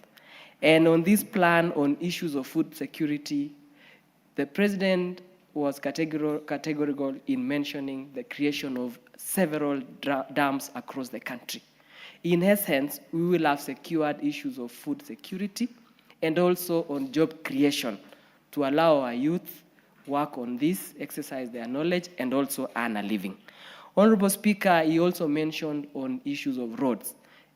Roads is a thorny issue, bad roads across the country, especially the congestion that we have along the Mombasa up to Malaba highway. Recently, people were stuck on the road. You would spend almost a whole day from here in Nairobi to Eldoret. So that was a plus for Kenyans, and we should celebrate the plans that the president has for us, including the roads back home in our various constituencies. I'm happy because we've waited for too long for the Kapsabet town, which is in Mgwen. We're yet to get the roads. Issues was on funding. Other plans that he has across the county and also across the country. The challenge now was funding. And I want to echo the funding models that the president came up on the special funds on different categories, whether roads, on road levies, on health, on other different sectors, Honorable Speaker. I welcome, because that is the only way that is practical and sustainable in funding these projects. He mentioned a total sum of close to 5 trillion, which I agree, because apart from food security on roads and energy, the greatest problem also that we have is high costs of production within our industries, whereby one of the contributing factor is energy, expensive power. So coming up with this idea that we have a long-term plan where we need to reduce the cost of energy so that we can have industries working on products cheaply is welcomed. Honorable Speaker, I want to agree with that 100%. Also on issues of health. Health, you see how SHA has been created, and currently, Honorable Speaker, for people to appreciate this is we have high registration of SHA members, more than close to 25 million. And initially on NHIF, Honorable Speaker, there were close to 4-5 million registered members. However, we have streamlined, the government has streamlined the issues of SHA to benefit everyone, Honorable Speaker. It doesn't discriminate anyone. Those who have less money, those who have high money, how the president has structured on issues of SHA, I can see it's benefiting my people back home, and Kenyans are happy. Thank you. The Honorable David Mboni, member for Kitwiru. Thank you, Madam Speaker. Let me also say one or two things on this report by the President. And I think it was a good report, despite the inconsistency in data. And I don't know who is giving him wrong data or inconsistent data. Mr. Speaker, one thing I liked about this report is the proposal to invest or to put in 5 trillion Kenya shillings to infrastructure. And here infrastructure will include roads, electricity, and of course water supply in the country. And this is a very good thing. But I was wondering, I just been wondering in this country, we used to have Vision 2030, which is the economic blueprint, which of course we are not be following, because during the last regime, we came up with the Agenda 4, and this regime we came up with the better, that is bottom economic transformation agenda. But I think when you look at the Vision 2030, it was very, very well structured. There were very good proposals in that economic. Honorable Mwalika. Yes. It's bottom up. Bottom up. Now, the moment you call it the bottom economic agenda, you may lose. Bottom up economic transformation agenda. Yes. Thank you for that one. So, yeah, when you look at the Vision 2030, you know, it is very good proposals. We had industrial zones, and I remember because I was part of the Vision 2030 group. I remember we used to have, we had proposed to have industrial parks. There was one which was supposed to be in Kano. And you remember we have a proposal to do a Grand Force Dam in Tana River. These are mega projects. So I propose that going forward, and to include the proposal by President, which is very good in terms of infrastructure, we need to have economic blueprint because the Vision 2030 is ending 2030. And when you talk with the Treasury, it's like they don't have any plan to have a blueprint. Because you see, a blueprint is a planning document, a long vision for the country. So even if after some time this regime is not there, the next regime will follow that, and it's going to help this country. So that's one thing I realized that we require. Madam Speaker, the issue of inflation is very good that inflation has gone down, but the real wage has gone down to 12.5%, according to Kenya National Bureau of Statistics Economic Survey 2024. And one thing which has meant the real wage to go down is the taxations, the rate of taxation in our salaries and our income. It has really very good. It has really messed up our disposable income, and therefore, as a country, we need to relook at tax, not only tax to individuals, but tax to businesses. Which is crippling the businesses. Madam Speaker, 2 weeks ago or 3 weeks, 2 weeks ago, I was with the chairman of KRA. There's something called e-teams. When you supply something, immediately supply something, and you raise an invoice, KRA also send you an invoice to pay their taxes. And if you supply to government, as you know, government takes long to pay. You know, they start imposing penalties and everything. And therefore, at the end of the day, they remove your tax compliance. And that you cannot be able to to even do any other business with that company or invoice another company. So we also need to look at the issues of taxation, issues of pending bills, which are actually creeping the businesses. Mr. Speaker, something before you, whatever, something very important. Yesterday, Governor Osendo Bango was here with the public debt.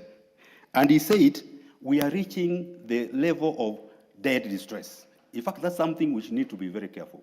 Debt distress is a situation whereby you cannot meet our debts. You remember Ghana, Zambia, there's that kind of thing. And immediately we show signs we cannot pay our debts. We are done. I met in Zambia sometime 2003, and the minister was crying because he had not paid salary for 6 months. So immediately you show that you can't pay, even as an individual. So therefore, we need to do fiscal consolidation. Thank you. The Honorable Beatrice Elachi, member for Dagoretti North. Thank you, Madam Speaker. I also rise to support the report and the address of the President. Madam Speaker, I'll be very brief.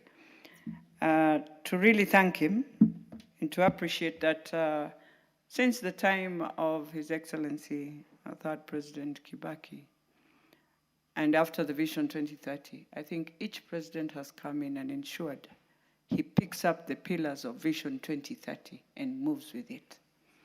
And therefore, when you look at the social pillar of the Vision 2030, we were meant at this time, Madam Speaker, to have changed our curriculum for education, which we have, to ensure you have schools in semi-arid areas, which we have really pushed with NCGDF, Madam Speaker, to ensure that within that social pillar, we will have what we call now the computer labs that we are told to come up with in every of our constituencies. And therefore, even as we speak to the President, we must ask ourselves from the county levels, what are we doing with Vision 2030, starting with the governors, Madam Speaker, so that that growth is not about just the national government. It was meant for Kenya. And we have some functions that were in Vision 2030 that are supposed to be done also by county governments. Madam Speaker, I was in Turkana. I would tell you I felt very sad that 14 billion since we started devolution has been there. People are still crying for water, Madam Speaker. People are still in hunger. I am like, why can't the governors, I'm just giving an example using Turkana because I was there, just do something for their people, even if you do not do anything else, but just give your people food and water. Madam Speaker, to the economic pillar, on the Vision 2030, and I'm putting this based on the address of the President, because I've had so many people saying the vision has been left. No, the vision is within what the President is bringing. We agreed in Vision 2030 that we shall have affordable housing. In fact, 200,000 houses. And so if the President has tried his best to bring it to where it is, then there's why we say, we critique saying, this is happening, and we critique to tell the President, this is not happening. But for now, it is happening. We have infrastructure. He has tried to now think through and say, let us securitize and have our own fund, which will support us. That's the promises we did in Vision 2030. He has to come up now with a task team, Madam Speaker, that will look at what have we achieved in Vision 2030, and what are we moving forward to Vision 2063 or Vision 2070?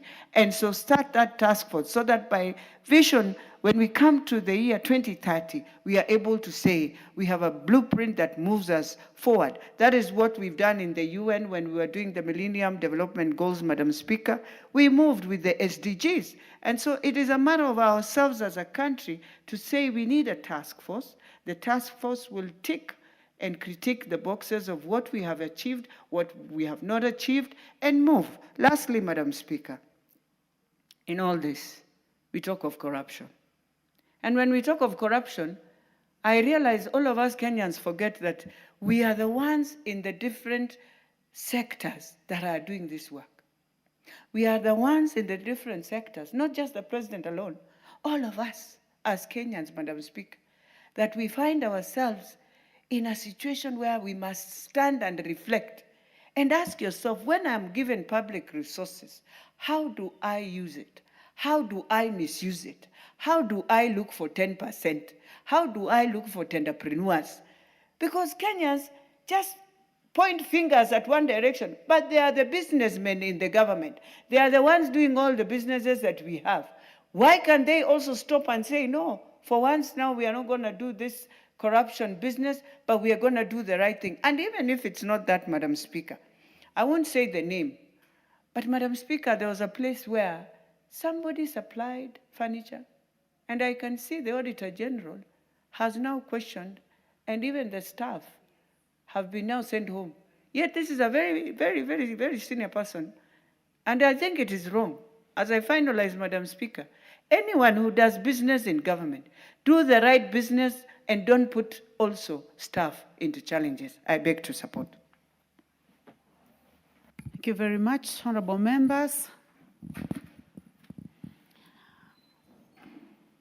Honorable members, and the time being 1 minute to 1 p.m., this House stands adjourned until today, Wednesday, 26th of November, 2025 at 2:30 p.m.